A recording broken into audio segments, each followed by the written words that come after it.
Welcome to the Dynasty Wise Fantasy Show on this Halloween. Creeping in your back door. Better lock it. Trick or treat, mother. I don't know about y'all. It's a little raining over here in the Houston, Texas area where we are located. Poor kids, man. Didn't get to do much trick-or-treating. You know, it doesn't matter to me because, you know, they come in my door and I'm like, no, I ain't got no candy. I'm eating it. I have to get a special peanut butter cups just for me because they don't give me enough. I went here lately. The people buy the cheap candy. Well, see, last week it was Reese's and like 2 for $6, so I got a bag of each. But anyway, I got you. Yeah, that's fair. Yeah, Dynasty Wise Clay here on Twitter. I'd like to welcome y'all. Better lie. Watch it now. Watch it. Where can they follow you, Clay?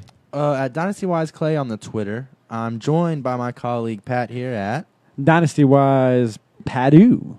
He's also the CEO at Dynasty Wise. Y'all probably don't know, but behind the scenes, this guy does way, way more than any of us here. Well, there's a lot that I do, but I tell you what, you two guys have carried the weight, you know, and where we're at right now is getting exciting. Clay has been with me for a long time too, man. I wish I could take the credit, but it really has been a gigantic team effort.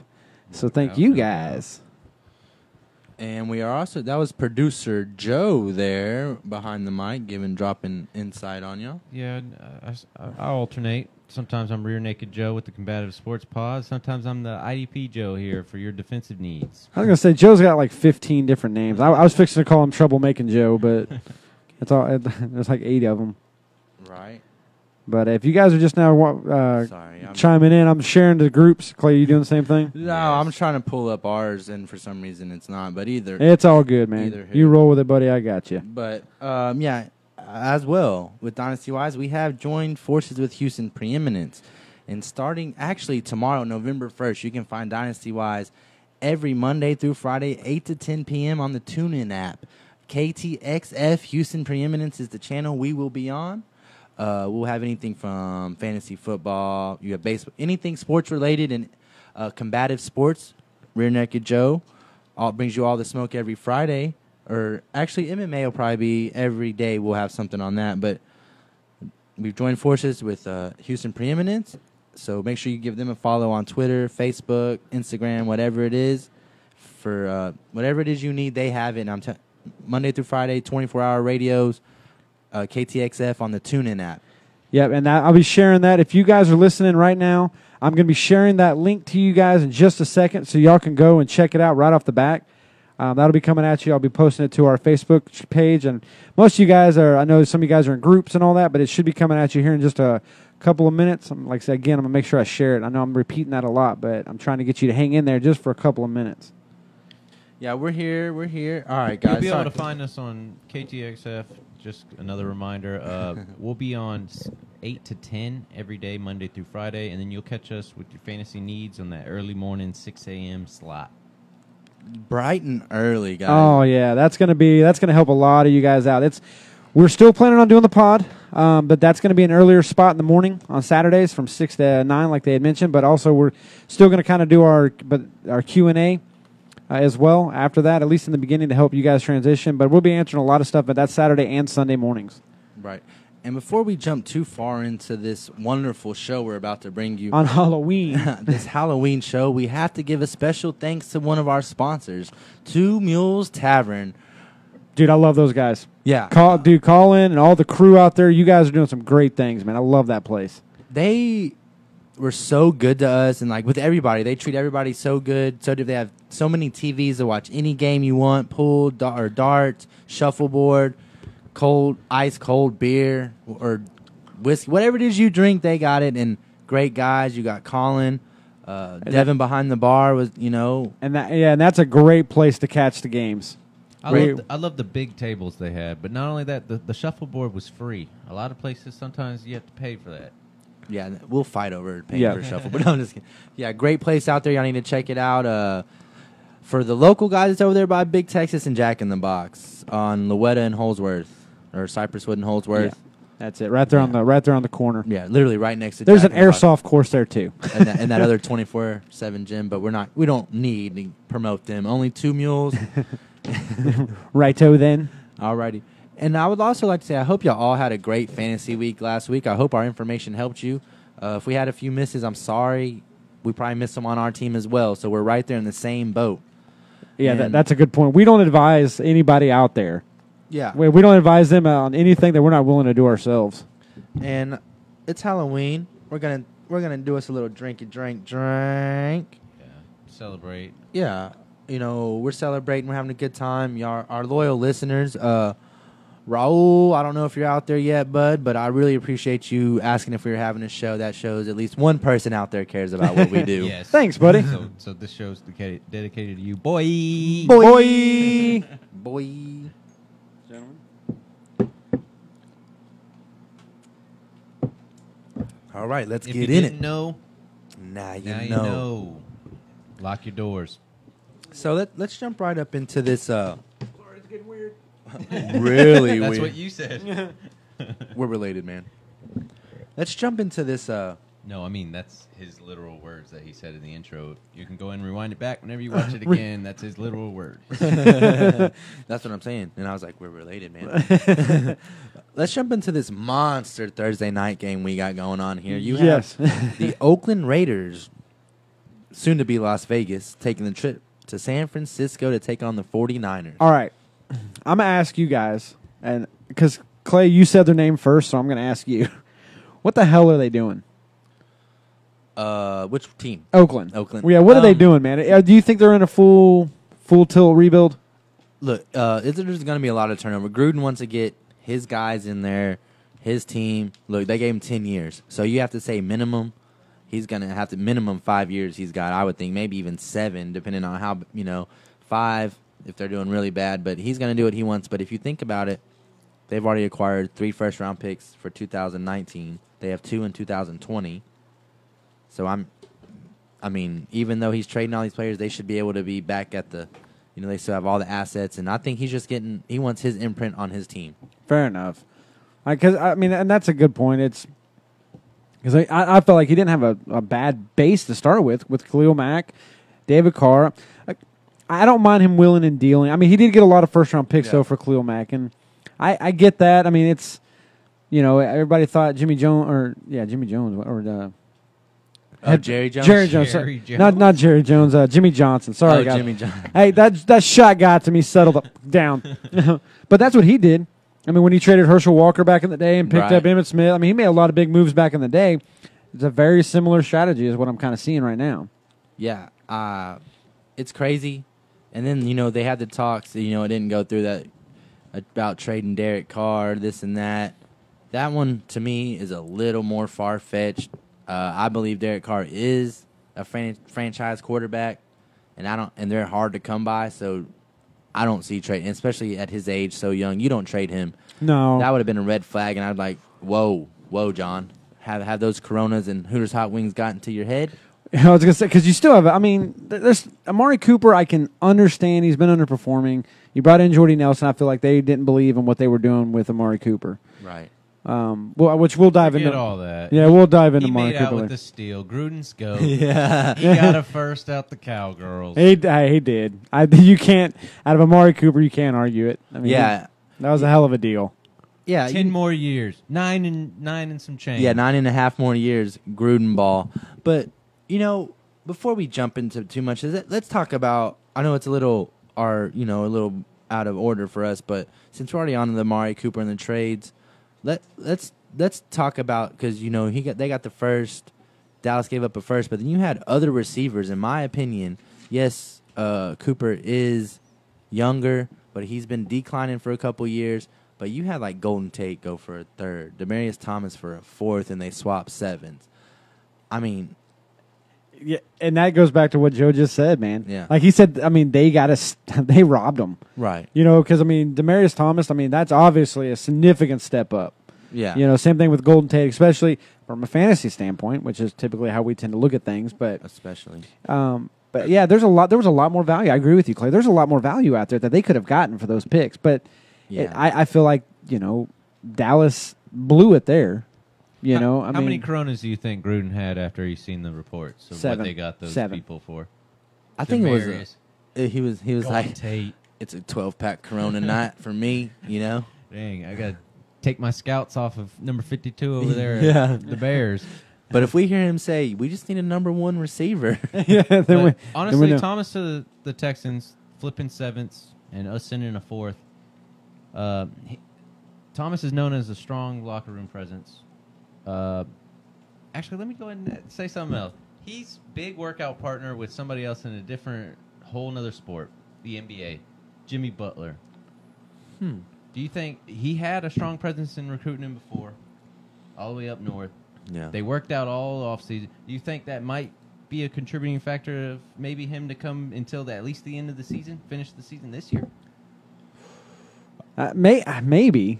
I would think for Demaryius Thomas, he's going to go where he has a chance, where he feels like he has a chance to win the, win the belt, or win the belt. He seemed win pretty the excited. ring, In his press Well, conference, I don't think excited. Jimmy Butler's going for a belt.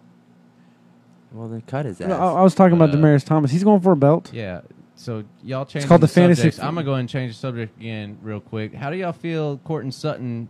It's time to shine over there now that Demaryius Thomas is leaving? Well, that's why they traded him. I think they had to be confident in him.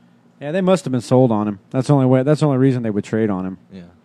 I mean, you've got to be sold on what you have on hand if you're going to sell off, or at least you're more confident what's going to be coming out in the draft if you're going to sell him off. And they may have seen this. I would think they saw value in him, and they were able to get some of the picks that they wanted. And Houston had the need, obviously. I mean, especially with Will Fuller going down. But at the end of the day, they had to have the value and the belief in Sutton to be able to do it.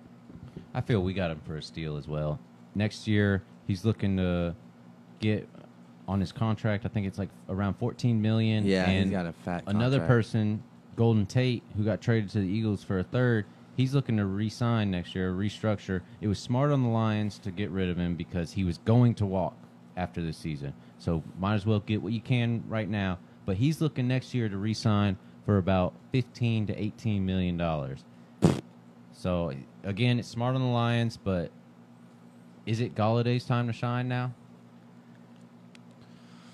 It better be. Yeah, I mean, you've been holding on to him for a couple of years, Yes. so I know you're waiting for him. I mean, This he's been was the year producing. I actually drafted him to use him. He's actually, he's had a couple down games, but other than that, he's been producing. They got Marvin Jones. And I think under the radar, Golden Tate, I don't think he's all that great in the locker room. If you go back to his days in Seattle, him and Russell Wilson. Well, luckily we have Or an actual whoever. Golden Tate owner here. So how do you feel moving forward with Golden Tate going to the Eagles? I liked where he was at. He was highly productive from a fantasy standpoint. I didn't like the move. The Eagles, I think he does have a chance to shine over there. They do throw the ball a lot, but there's so many different schemes that they run. It's hard to predict really what he's going to do. At least at Detroit, I kind of knew what I had. Is it kind of conflicting? The Eagles needed somebody that would spread the field. Instead, they got somebody that was real strong in the slot when they already had a strong slot runner in Aguilar. Yeah, that's my concern right there is where does Golden Tate fit into their scheme? Not only that, they did that move, and they need a running back. Yeah, The Eagles. I think they're going to put Jeffrey and Tate on the outside, and you still have Aguilar in the slot. But, Jeffrey fights injuries, too, so I think it's just trying to cover the bases because of the injuries and Jeffrey. But I think, I agree with you there because it's dead on. And, with the back and forth and all that, Aguilar he was good in slot, and maybe they weren't sold on what he's doing.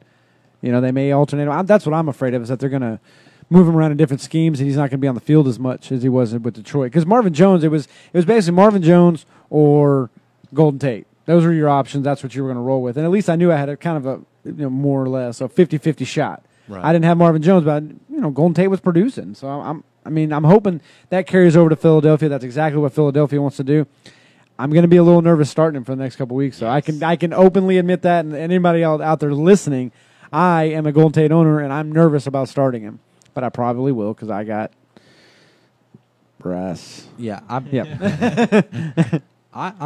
they traded him, and Philadelphia, they got a good offense, and Carson Wentz is a really good quarterback. I would think. Yeah, I would think that's what they're going to roll with. yeah. He's on a bad start, depending on your options. Another trade that's kind of conflicting, especially to me. I'm an owner of one of these players, But Ty Montgomery got traded to the Ravens for a 2020 7th round pick. I feel, personally, I may be speaking on the Packers here. I think it was a spite move from the Packers. He had that fumble move. He had that fumble-rooski situation. I think it was get something now while you can. They have a running core that they're trying to utilize more and more. With Ty Montgomery out the picture, it's going to have to show the backfield a little bit more of what they're capable. But Ty Montgomery going to the Ravens, is that a positive or is that a negative effect against Alex Collins and Bucky? As an Alex Collins fan, as a Alex Collins owner, Bucky's already been hurting into my. Ty Montgomery is that player that's just going to come in and get at the receptions. I think he actually could complement them very well because he can do. He was a wide receiver in college, and they converted him to running back because they didn't have one because of injuries. So I think here first, folks, he might switch back to receiver for Baltimore. They need receiver help. They do. So you can maybe put him at the slot. Yeah, slot him, or you can still put him and Collins on the field at the same time. You just put Montgomery out wide. So does that help Crabtree? Them looking to cover the middle. I think it would hurt Crabtree. Yeah, they, maybe. What's his name? John Brown. He's come on pretty strong. And then if I was an offensive mind, I would still have Collins and Buck Allen in your backfield because they're still 1-2. They're productive, and you put Montgomery. You can have Montgomery, Brown, and then Crabtree, and you have a pretty potent offense. Flacco ain't the greatest quarterback, but he's won a Super Bowl. He is not. Yeah, but maybe they're getting something in place for Lamar Jackson. They've utilized him a lot in trick plays and all kinds of other things. They're roping him in, yeah. I see, but to me, a lot of that's eating into running back. Yeah, that gimmick shit, honestly, that means when you bring him out, everybody's going to know, they're going to do something. Something wild's about to happen. You're asking to hurt him. He's not a very big dude. It's one of those things like they're running the ball. Yeah. You can just, all right, man, cover that gap. Lamar's going to get the ball and run it. It is what it is, but the thing is, not only is it a 7th rounder, it's a 2020. That's just how lowly they thought of Ty Montgomery. The rumor was he was told, take the knee if it's in the end zone, and he disobeyed. Went out there, and then not only did you not listen, like you fumbled the ball and cost them, Aaron Rodgers a chance. You know what? You cost me as a fan to watch Aaron Rodgers try to win the damn game and march it down the field, man. That's it's such a smack in the face, for them to do that. It's like we're going to get something for you, but it's not going to be much, and we're okay with that.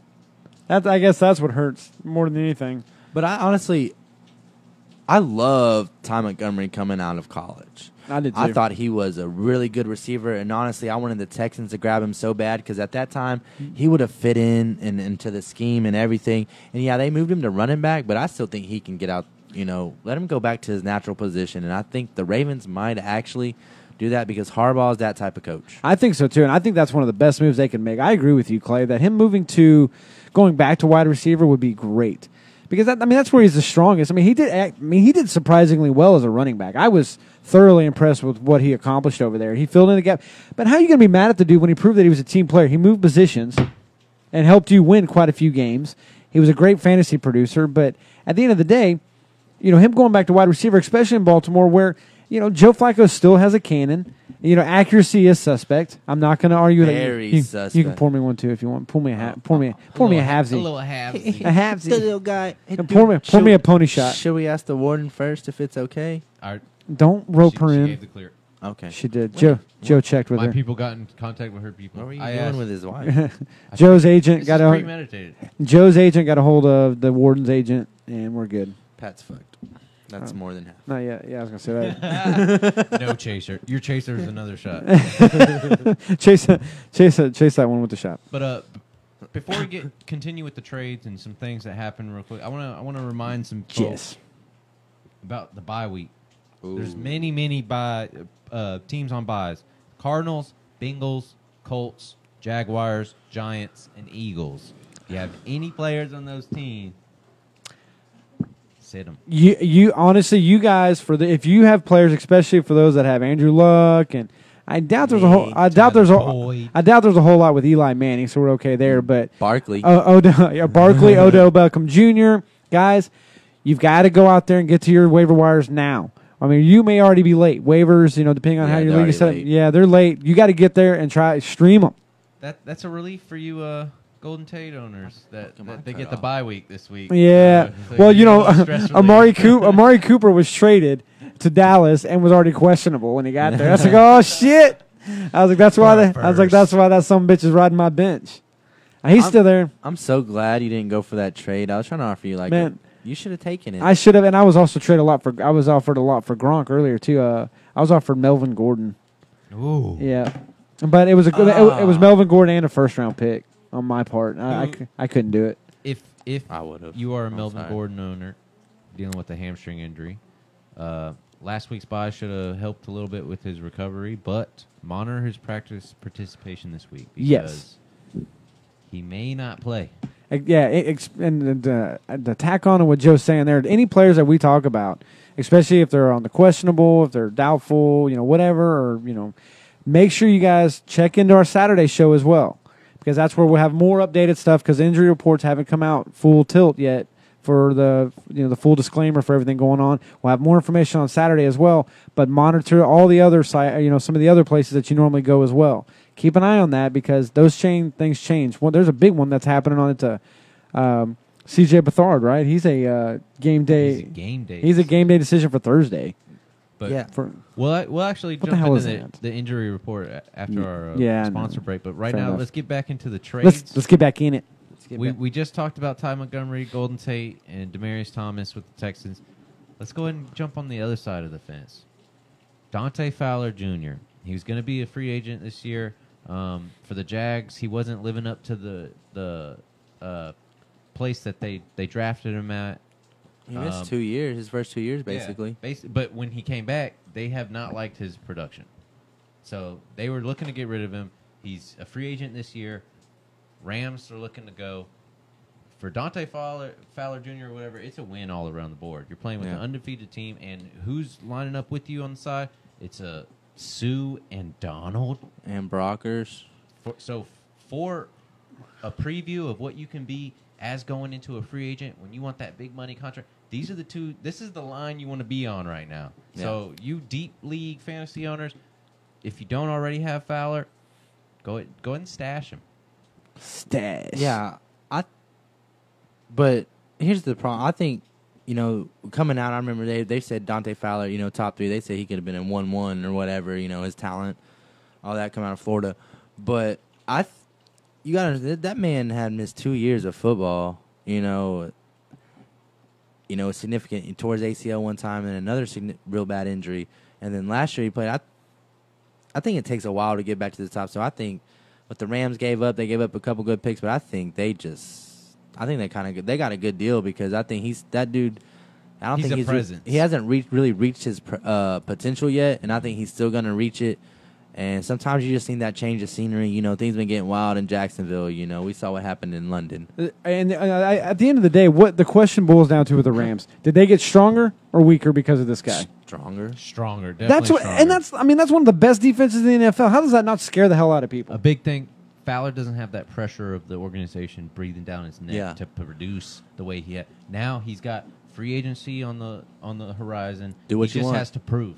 Yeah, he just gets to go in there and play football. And with Donald and Sue on the lining up with you. He's going to have one-on-one. This is your time. He should have one-on-one every time he goes. So, and he's, like you guys said, he's a top-ranked talent. How do you not? That defensive line just got that much scarier. It irritates the hell out of me.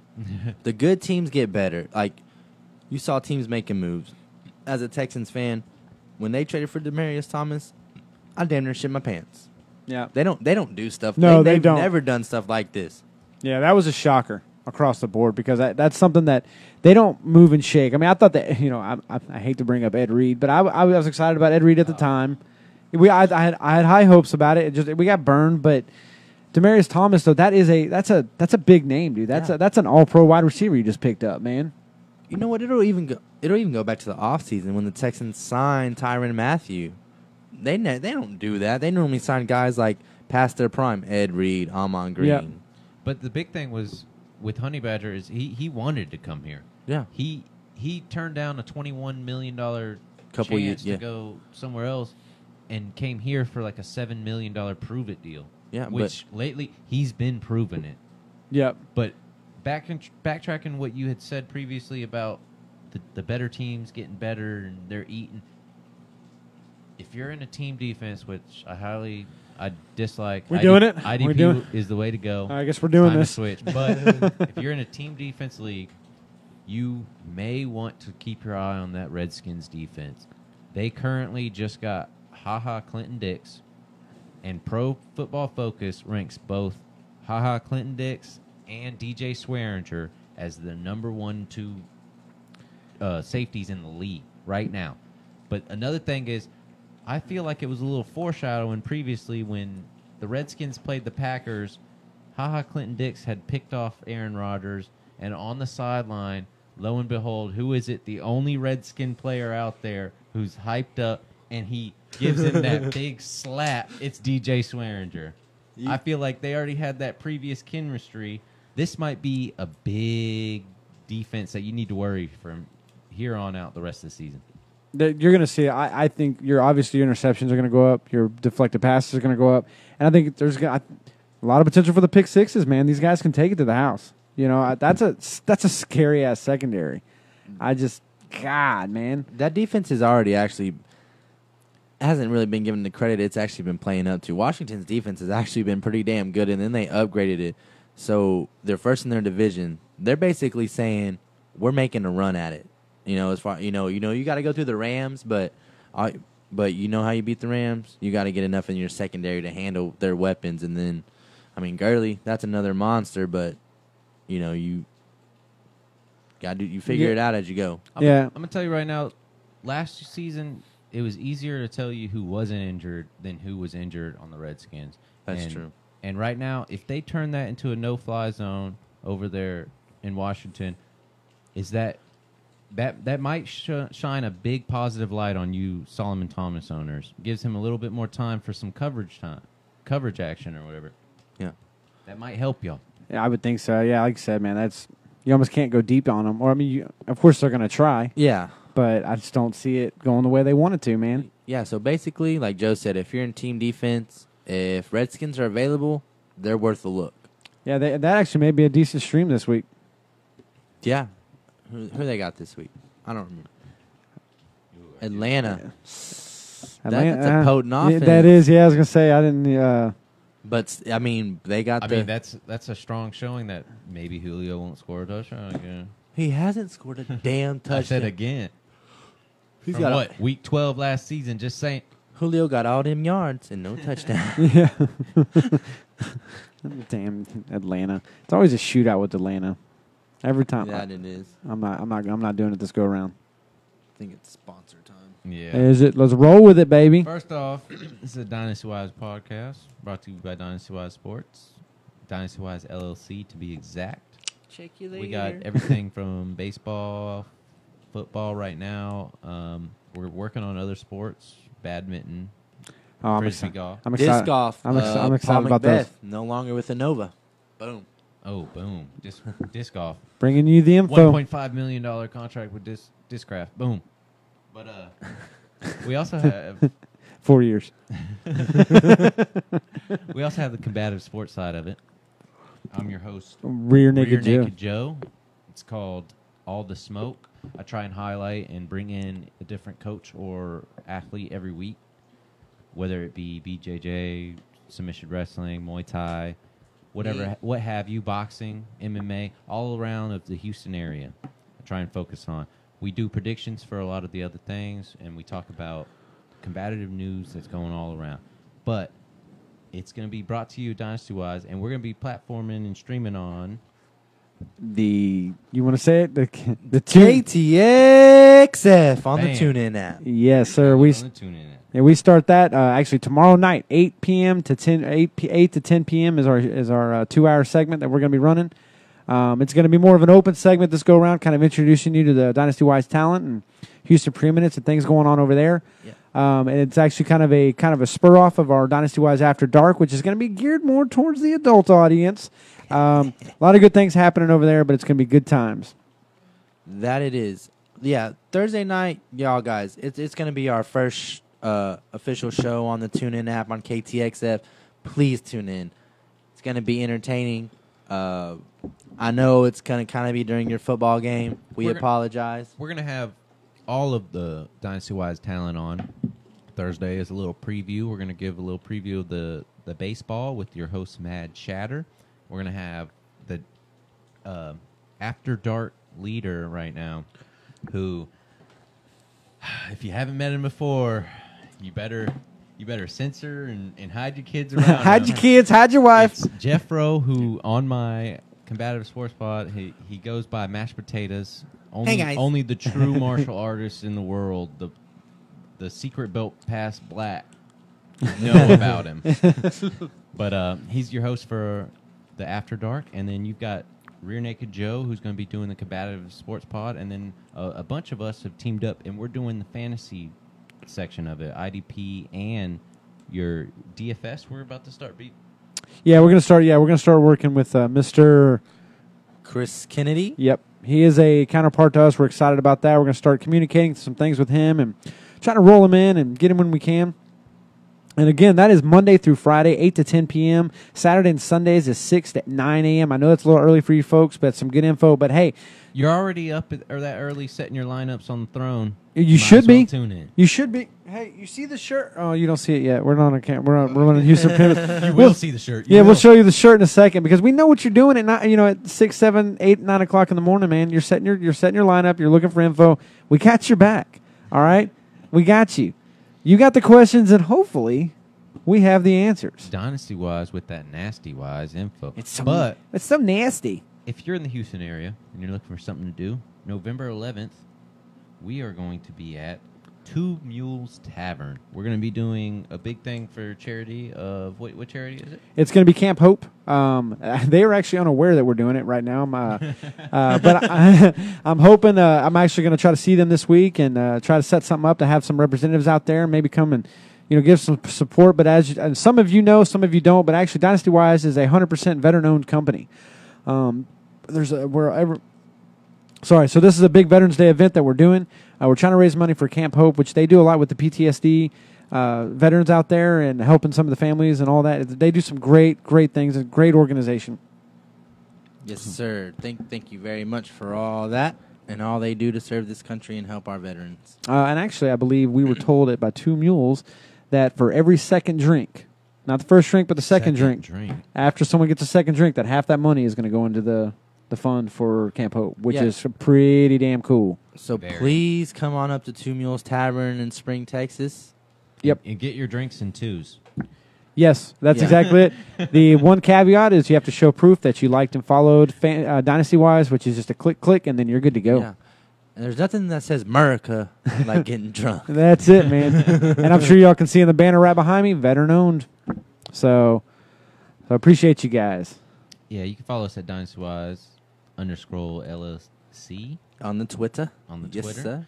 On Facebook, you can find us at Dynasty-wise Sports. Yep.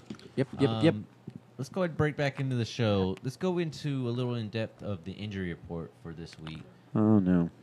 Wait a second. Report. Let's start with that stud offense. Kansas City. Let's do it. Tyreek Hill strained his groin late into the game against, what was it, the Broncos? Yes, I believe so. He has no timetable given for his return, but they say that it's hopeful that he's going to be practicing. If he doesn't play, I see a big day for you hunt owners. Right. Big day, because he's going to be looked to lean on for big workload and open up the pass game with Hill and being absent. I don't see why it wouldn't be. Because, I mean, I don't know, man. There's a lot going on. The Kansas City is just, they're nasty this year in general. But between Tyreek Hill and Kareem Hunt, Mahomes getting after it, which, again, I got to say it again, Mahomes is the big surprise over there. Did anybody honestly see him producing the way he is this year? I already had to take the L on that. No, I didn't. I have to own it. I'm not going to lie to you guys.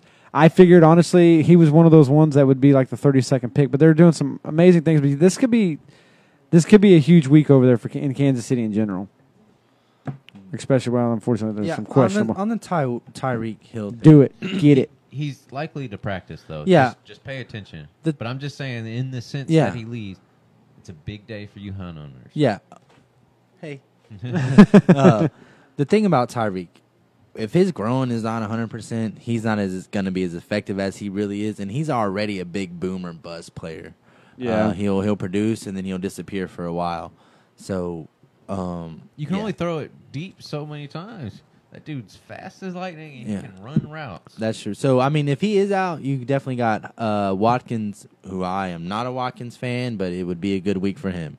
Personally, though, groins, hamstring, they're lingering injuries that I try not to work with. Unless your name is Brashad Breeland and you play with a torn MCL and a strained groin for 6 weeks on end and produce. I don't trust him. That's kind of a one-off. Not everybody's cut from the same cloth. Yeah, that's it. I got kids to feed. Yeah. You know, I mean. Hey, before we dive too further, I just want, Joseph, I see what you're saying, Chris Godwin or D. Moore. Do you mean DJ Moore in Carolina or David Moore in Seattle? If you could just let me know that, then we can definitely give you the correct answer. You want to go ahead and give both?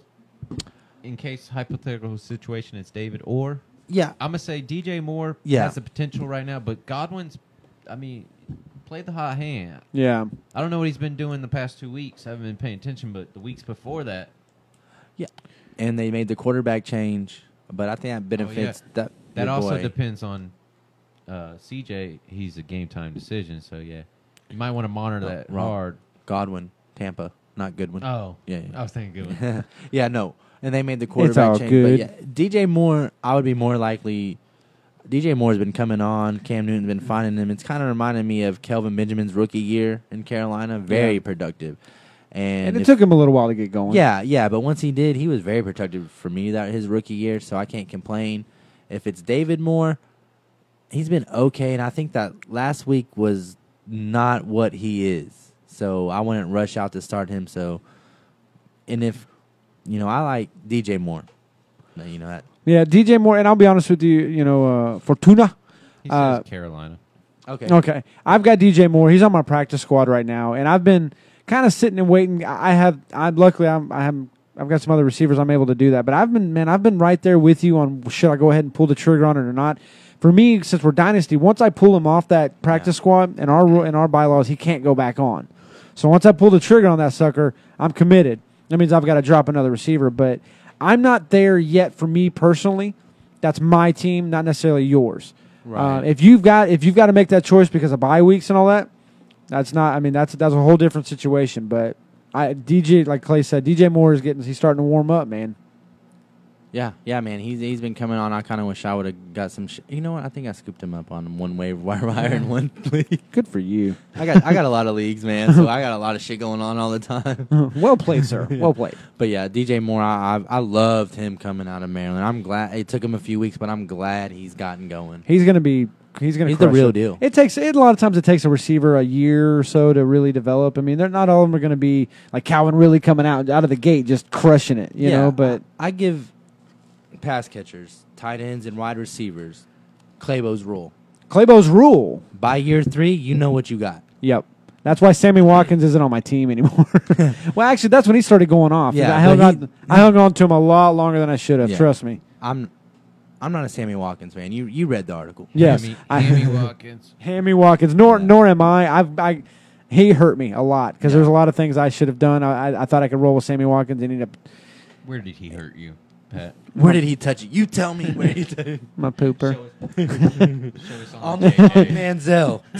Yeah, don't touch JJ. Manziel. Where's his heart? Oh, that's right. He doesn't have one. It's right there. Nailed it. Todd, getting into your question, I actually want to open it up with a little section of our injury report that I had. Let's do it. Latavius Murray, as well as Kerryon Johnson owners. If you're out there, if you're tuning in, listen up. Pay attention to the status report of Dalvin Cook battling his hamstring injury, as well as Theo Riddick with his knee injury, to see how they will play into your players' matchups these coming up weeks, because they may be coming back here shortly.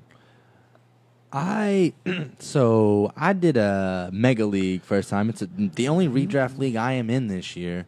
I'm not a redraft guy. Hate it. Dynasty all the way. All the way. But we've gone over this. I'm actually in 6th place, and I'm going to make the playoffs. It's a fucking miracle because I drafted Le'Veon Bell first, Dalvin Cook second, and Devontae Freeman third. Damn. But I have picked up Latavius Murray off the waivers, and he has saved my ass a couple of times. So I'm actually, until Cook comes back and shows me he's ready to play, I'm holding on. I'm still rolling with Murray. And I actually I agree with that. Chubb, there's kind of, I know a couple of the guys, I love Chubb. A couple of the guys are high on Chubb. I'm there. I like the guy. I do. Right now I'm still kind of on the fence with him. Jordan Howard, dude, that's an awful situation. That actually brings us into your question, Todd. Yeah. You're asking us PPR league. We just gave you a little insight on Latavius Murray and Kerryon Johnson, watching out for Theo Riddick and Dalvin Cook. Bingo. Going into Todd's question, he's asking PPR. He's got to sit one. Kerryon Johnson, Latavius Murray, Nick Chubb, or Jordan Howard. And which is, I feel bad for you. I'm going to tell you right now, I feel bad for you, but not as bad because I'm a Devontae Freeman and a Le'Veon Bell owner. Me too. The best thing that's happened to me this season is Phillip Lindsay. And I traded him away. And he went off. I mean, Phillip Lindsay's having a hell of a season. I don't feel bad at all for you right now with Howard underproducing because Nagy already foreshadowed what was to come. He wanted to implement Coheen more into the offense, and this was preseason that he had stated this. It didn't really happen until, 5 weeks in that he actually started implementing him like he said he would. Yeah. And it's making Howard produce less because he's not getting fed as much. When Howard is he's a low end running back one. Yeah, in my book, I think he's underutilized. I don't think they Big know. time. I don't think Nagy. He might learn and read. Might be a great offensive mind, but I don't think. I think he likes them versatile players. First 2 years in the league, Howard's over 1,000 yards. His rookie year, Zeke got They got rid of Langford because of him. Yeah, Zeke got all the hype and all this, but Howard is right there behind him. You know what I'm saying? So in my opinion, I don't think he knows how to use Howard, but it's hard to sit Kerryon Johnson right now, but he has the worst matchup this week out of all 4 of your running backs, Todd. Your boy Chubb has the best matchup against the Chiefs. They give up the most points to running backs. Taking that title over the Cardinals, by the way, which I didn't think was possible. He just wants to sit one. Yeah. I think it's going to come down to Howard or Johnson. No doubt. Yeah. I love Chubb. I'm leaning towards Johnson. Yeah. Sit Johnson. Yeah, me too. He's got the worst matchup against the Vikings, and honestly, I think I love Kerryon. I need him to produce for me in the league this week, but I still think out of those, I actually have Johnson and Murray going in the same league, that Yahoo league I just mentioned, and I think out of those, you sit Johnson. Yeah, I'm a lean towards Howard. Sitting Howard. I see that. And that's just mainly because, one, it gives you a second opinion on it. Howard, unfortunately, like for all the honestly, I'm a piggyback of what Clay said. For all the points that Clay said, I mean, it's like they don't know what the hell to do with him. That's the reason why I would sit him. But that's just to close that up real quick. But he's 3 years in the league. He set the Bears' rookie rushing record with 1,300 yards. Mm-hmm. Became the second youngest Bear to eclipse 1,000 yards in a season. He was second in the league his rookie year. I mean, no other way to put it. Underutilizing. Yeah, I mean, the guy's got the skill set. There's no question that he's got the skills. This all happened before Nagy. Yeah, so that's what I'm saying. Is it Nagy? Is it Howard? Is it Nagy? You might want to... I think it's Nagy. Like I said, he might be a great offensive mind. And yes, you have Cohen, but you should be able to utilize them both to make them even better together. They did it, a couple of years ago? Yeah. I mean, it was last year. Yeah. They did it last year, and it worked out beautifully. Exactly. Because, it was the 1-2 punch. You didn't know what the hell to do because a lot of times, you see them shift a running back in or, they shifted. It's like, okay, well, we know they're passing the ball or they're running the ball. But when they were in, they could run the ball or pass the ball to either one of them at any time and just dog you. Final report for Todd. PPR, sit one. Kerryon Johnson, Latavius Murray, Chubb, Howard. I'm going to say right now, Howard against the Bills takes it over against Kerryon Johnson. I'm saying for me, IDP Joe may not want to listen to me because I'm defensive, but offensive side, I'm saying sit Kerryon Johnson this week. I'm sitting Kerryon Johnson. I think Detroit's going to get behind and have to throw the ball. Yes, I think Kerryon, what is PPR? You'll get points for receptions. But, I think Chicago's going to get up on Buffalo and start running the ball a lot with Howard, so I'm going to sit KJ as well. And I don't blame you on that either. I'm sitting Howard because, again, I think he's underutilized. And I can't, like Clay said, we can't sit Chubb because the Chiefs are just, everybody's having a heyday on their, against their run defense. So that's a given to me. Lions give up the 6th most points to running back, so I'm not sitting Murray either, especially with the past 2 weeks he's been playing. There's no way. Yeah, especially, and that's another thing to keep out on Murray. Keep an eye on that injury report because Dalvin Cook, he's questionable, like Joe was mentioning earlier. Keep an eye on it because that does change things if he does play. I don't know if he is or not for sure, and I'm not going to sit here and say, oh, yeah, he will. I don't know for sure yet. Those reports haven't come out just yet. I got to say, Jeremy's asking. He's coming in. He's tuning in. Thank Hey, you for tuning in. He's Jeremy. asking, H-Town, baby. is it time to give up on Galladay? He's been a huge bust the past few weeks. I'm going to tell you right now, we talked about it a little bit earlier in the Tate trade, but this may be the time that Galladay shines. He's now the wide receiver 2. It's Babytron time. You can almost argue he's wide receiver 1. I honestly believe Galladay is Matt Stafford's first read. He's put a lot of trust in him. Yeah. Throwing him in double, triple coverage over the past 4 or 5 weeks. The past few weeks, though, what was it, tough matchups? Yeah, they were a couple I'm of a tough Galladay owner, and I haven't played him, and I've been making the mistake. And I'm a Golden Tate owner. Him shifting over is changing, but Marvin Jones, it was alternating between Marvin Jones and Golden Tate for a long time.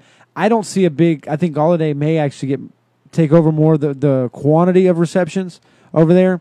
He may very well take over that role. I think this is his time to shine. I think now that Tate's gone, he's got a good solid. I think it, like Clay's saying, arguably 1 and 2. That's how it was with Golden Tate. Golden Tate got more, but Marvin Jones got more of that deep threat. But Golden Tate took a lot to the house. But Put trust in Galladay moving forward. Y'all want a fun fact? Fun fact. Go for it. I hope it's fun. What is it? Jalen Ramsey is actually dating Golden Tate's sister. Oh, shit just got real. That's right. I know my knowledge, motherfucker. That's called. He just moved closer over there. Hey, Golden Tate ain't afraid to punch a motherfucker. You know what No, I'm he's saying? not. That's why he's on my team. Sister fucking right. But That's why I had Andre Johnson for so long. Yeah. I want to go ahead and shout out Jeremy. What's up, bro? We're Texans fans. We live in Houston. Hopefully you follow Houston Preeminence and Dynasty-wise from here on out. We hit on the Thomas trade a little bit earlier, but you weren't tuned in, so we'll go ahead and hit it again. Let's roll with it, baby. Yeah, let's do it. I think, I don't want to speak for my other doctors here, but Nice. Well said, sir. Demaryius Thomas for a 4th-round pick after losing one, that was a steal. That's the move. I think he's going to help the team, him and DeAndre Hopkins. And then if Kuti can stay healthy, you have a potent offense. Lamar Miller has been running the ball lately pretty well. But I want to segue this into why didn't we, what's it called? Kick the tires on Jordan Howard, the Texans. I mean that's a valid question because since he's underutilized, like we talked about with the Texans, he's underutilized and he's that. I mean, I think it would have fit the scheme pretty good. I mean, because right now you're rolling with Lamar Miller and Alfred Blue. Obviously, most people know Foreman's still out, but I am upset that he didn't kick the tires on that. I mean, that would at least kind of figure out what they want, and they may have, and they said no, they want the a 2nd-round pick or 1st-round pick, and that may have been too high of a price to pay. But I'm in agreement with Clay on that, Jeremy, man. I like the Thomas trade. I think that's just another weapon that Deshaun Watson not only needed, but wanted. I think he wanted that role. There's not a lot of durability issues there. I think that's been what's been plaguing the Texans for a while now is, injuries this, injuries that. But with Deshaun Watson, what he's able to do, Demaryius Thomas opens that door to be able to do some damage. So I'm excited about it, especially at the steal we got it. If Amari Cooper's going for the 1st round, Demaryius Thomas could have easily have gone for a 1st-round pick. I would have loved us going for Tate, but I recant that because looking into it, We made out with the steal with the contract-wise issue afterwards. He's already locked up next year to make about $14 million, and Tate's going to be looking to get about $15 to $18 million on a re-sign. So we're making out big. But the big thing with Demaryius Thomas, I'm going to tell you right now, stats don't. I mean, sometimes they lie, but stats don't lie. When somebody gets traded from an organization or whatever, or they go to free agency, when they play against their old team, they usually have a big game. And lo and behold, right off the bat, they just traded Thomas, and the first game is against that team. You want a bold prediction? Get it. What do we got? DT with 2 touchdowns this week. Ooh. Oh, that's bold. I'm writing that down. I actually believe it, though. Bold? Write it down. 2 TDs. Joe, believe in this, too. Ooh. Actually, that brings me to my next point. Now that we're getting the shots. Hey, Raul is tuning in now. Uh-oh. Boy. Glad you made it, brother. I gave you a shout-out earlier. Yes, we definitely actually appreciate did a shot for you. Yeah. Hey, you know what? We'll he take says, another one. What up, boys? And that's why I said go ahead and pour them up. Oh, dude. All right, we're gonna get with our T-shirt guy. We do our. By the way, I'm sure y'all have seen it. We do we get our shirts, and that's how we keep the doors open. By the way, but we're gonna get some boy shirts, man. Boy, I'm standing up for you. Check it out right there. That's where championships are made, on the throne. Yep.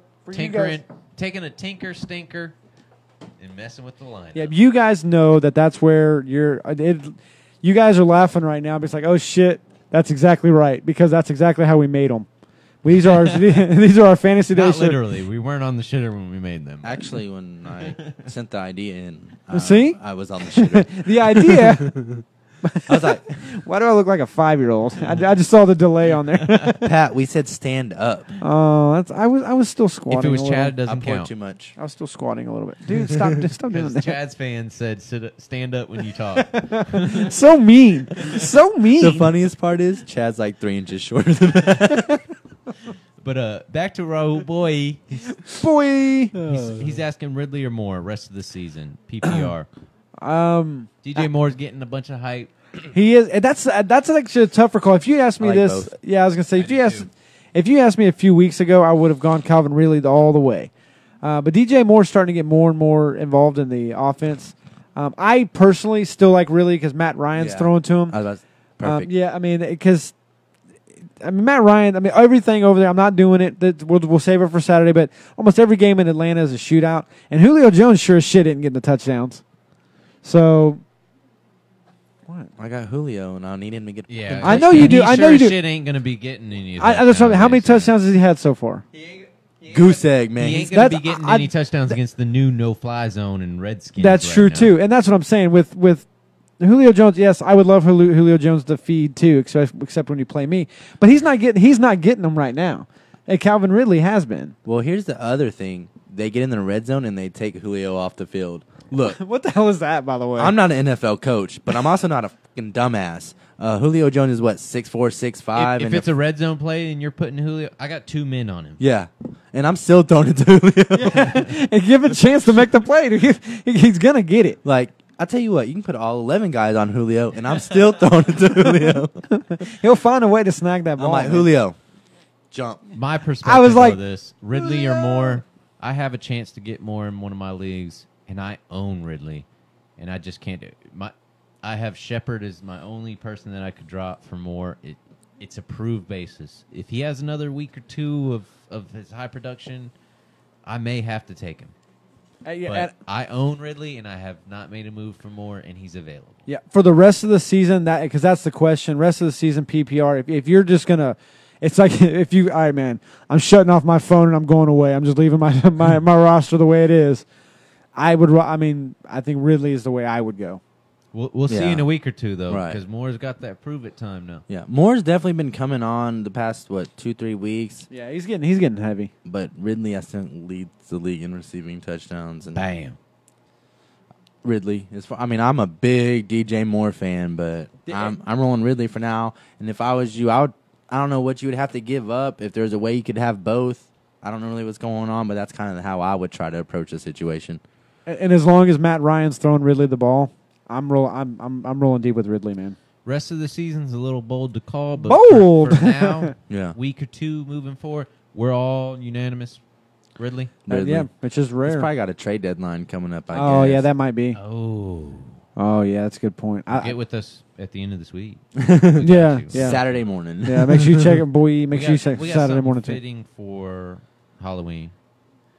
I'm going to go into The Shining real quick. Here's Johnny. He's asking, does he start Demaryius Thomas for the Texans? I just gave my bold prediction 2 touchdowns. 2 touchdowns was the bold prediction, and I'm going to tell you right now, stats don't really lie unless it's sometimes. Stats don't Sometimes. lie. Usually teams playing against their old teams, usually players playing against their old teams, they do better in the season than regular game to game. Yeah.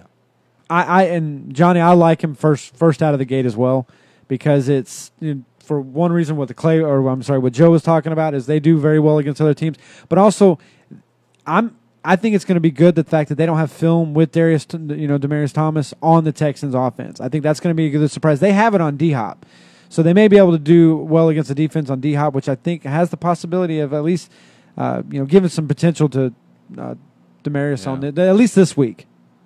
I like Demaryius because Deshaun Watson's a better quarterback than Case Keenum. Yes. And I think in Hopkins, I think they might not expect Demaryius since he won't know the offense to really come in and produce. I think he's going to catch him off guard. Like I said, I don't know if he'll necessarily have maybe 100 yards, but I think he finds a way to get those 2 touchdowns. I think they get down that red zone. I think he might get a short one because Hopkins is the man. Like, we know that. He's not everybody knows, but we know that, and he's gonna a lot of attention. And you just added You got a double cover. Yeah, Hop. exactly. And he So- still gets open. This is the game. Honestly, Thomas should have the looks. Yep. He's going to be having more open looks because of what he's got with him. Lamar Miller has those young legs that he's been showing lately. And you've got to roll with 2 receivers. I'll ask both you guys questions. You've got to roll with 2 receivers, so pick the combination: Emmanuel Sanders and Demaryius Thomas, or D-Hop and Demaryius Thomas. I'm gonna say right now, it don't matter. D-Hop and you can Me. insert any name. Yeah, Out there on one knee, I'll get at it. And that's what I'm leaning off with. I mean, that's what I'm trying to say. I feel like it's going to be a whole lot easier. I feel like it's going to be tougher to cover them Yeah. because of that reason. Because D-Hop is so, substantially above all the rest of that. You D-Hop can't. showed the other week with the catch that wasn't a catch that he Should have is been a catch. the best receiver. Yeah, if Joe West didn't throw that that yellow flag. But What a dick, by the way. Let's go and take a shot real quick. Let's do it. We got giant Jonathan Light. He's just a tiny little 6'8" dude. Fucking little guy. We're going to do a shot and then answer your 2 questions you have for us. Boom. Boom. So DT's 2 touchdowns.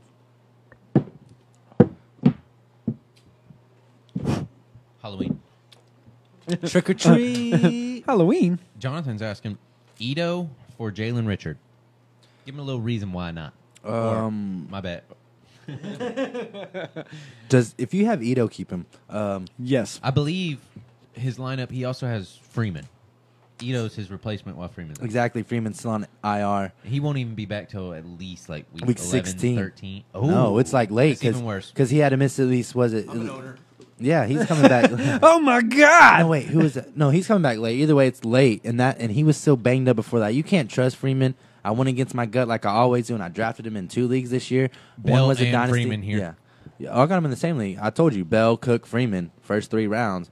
Oh yeah, but like I said, it's Ito for me. Ito, however you want to pronounce it. Jalen Ranch. You thought Jalen Richard would come on, but then it was Doug Martin was getting the bulk of the carries and doing the work. And Yep. Ito's produced for me in a couple leagues, here and there. He's got me a few points, and I'm on the Ito side. I concur. For all the reasons you said, and I like it. Ito. I think Ito's eventually going to take over that role. Atlanta runs the 2-back system, even with Coleman and Freeman. Yeah. Now it's And Coleman and Ito. Him and Coleman have been complimenting. Exactly. But he's also asking, he's in a dumb team defense league. Damn it, Jonathan. But I was just starting to like you, brah. He's asking, are the Panthers D worth grabbing? I'm going to tell you right now, I haven't really been paying attention because they've been falling off here lately on the DUIs. But I don't like them this week against Tampa. They have been having trouble all season putting pressure on quarterbacks. And that's not good giving quarterbacks time. Right now, if you have the waiver wire pulled up, I'd say try and scoop the Redskins. And I was going to say, kind of what Clay was touching on too is, it's a tougher week this week against Tampa, because Tampa Bay has just been moving that damn ball and scoring points all over the place. Went back to Fitzmagic. I know it's a division game, but I think that sometimes can even make it even worse, because a lot of times either those are no points or it's a shit ton of points for everybody. Right. I mean, Tampa had one of the best offensive units with Fitzmagic. And they brought in Winston. They did what they could, but he cost them by his turnovers a lot of times, or else they would have still remained where they were. So I'm not sold on Carolina's defense. It all depends on how Cam's also playing that day. Yeah. And if they're looking to stream, I don't like them this week. But I do like the Skins and what they've done in their secondary, man. Yeah, we want to push Washington. They're actually already underrated, and they a lot stronger than people actually give them credit for. Yeah, they're kind of in the middle of the pack as far as what they give up, but it's a lot of the old adage of bending and not breaking. Exactly. I mean they may give up quite a few yards, but they don't. They don't give up the yards. Sorry, you don't give up the touchdowns. You win games and you produce for your fantasy teams. It takes a lot of field goals and team defenses. It takes a couple field goals before you start really losing some serious points. Roll boy. Thank you. He's asking, would you trade Emmanuel Sanders for Joe Mixon? Ooh. Right off the bat, yes. He's got his wide receiver core is Hopkins, Edelman, Sanders, Ridley, Godwin, Allen Robinson. His running backs are Melvin Gordon, Ingram, KJ, Lindsey. I was thinking it was DJ. Lindsey, Coleman, and Richard. And right now, Joe Mixon's probably averaging around 20, 25 points a week, while Lindsey's getting about 18 to 25 points a week. But Emmanuel Sanders, his production may go down here in the future without Demaryius Thomas. He might get the double coverage now. Yeah, because now it might be a better look for Sutton. I'm going to tell you, if you got that trade for Mixon, that might be the move.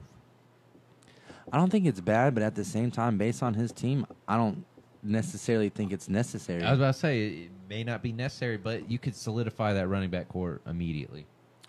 Yeah, I mean, you're not hurt. Flex Gordon, Mixon, Lindsey at all times. Have Hopkins out with whatever receiver that you want to choose from. Yeah. No, I mean, that's it. I mean, it also depends on what you can start. Because look at that, he's got some good flex options too, man. That's what I like. Right now, you got Melvin Gordon. That's what I was saying. You know Melvin what? Gordon, Lindsey, and Mixon would be your start. I was gonna say typically, that's who. I'd do it. You already got D Hop. You got. And I think D Hop's only gonna get stronger with the Demaryius Thomas moving over. Maybe. I mean, maybe Ridley, Godwin as your second. That's what I mean. You're almost weakening your wide receiver core though, and I don't. But you might get more points with the running back core that you're running, the three.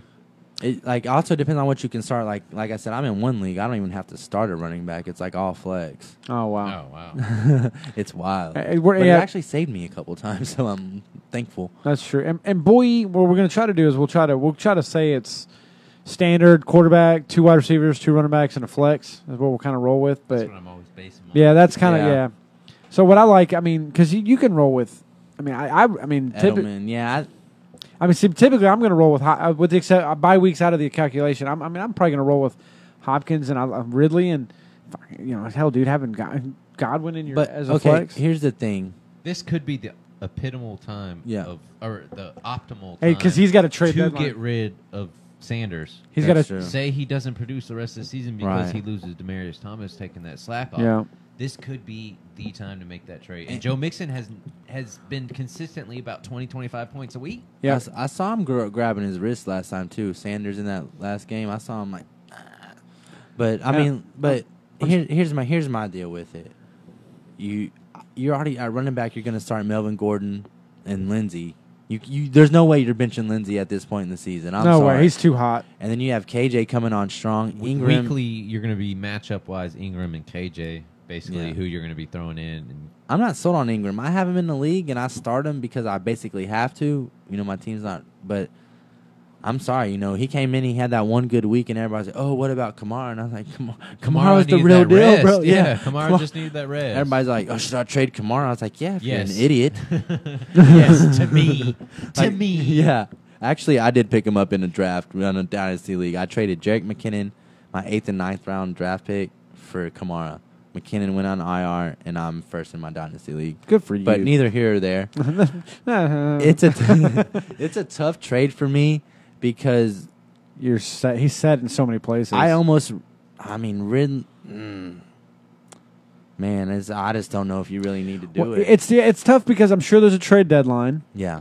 and he's probably getting ready to. I would think with that team, boy, that you're getting ready to. You're probably Make a run. Yeah, you're going to make a run at the championships, and that's one of those things that if you're trying to stack the team, and Hopkins is your only really legit wide receiver you can trust weekend. I mean, and Sanders. Yeah, I mean Ridley's been pretty productive. because Godwin too. That's Yeah. what I'm saying.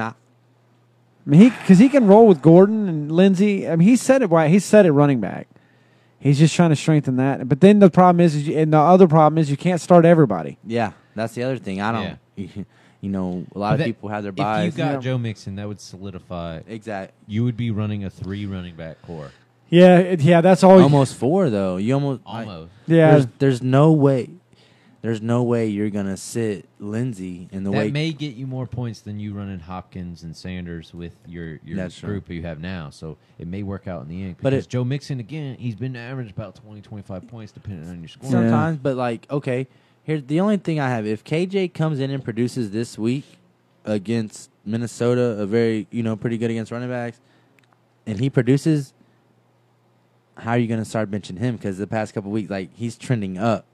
So I mean, that's my only issue with it.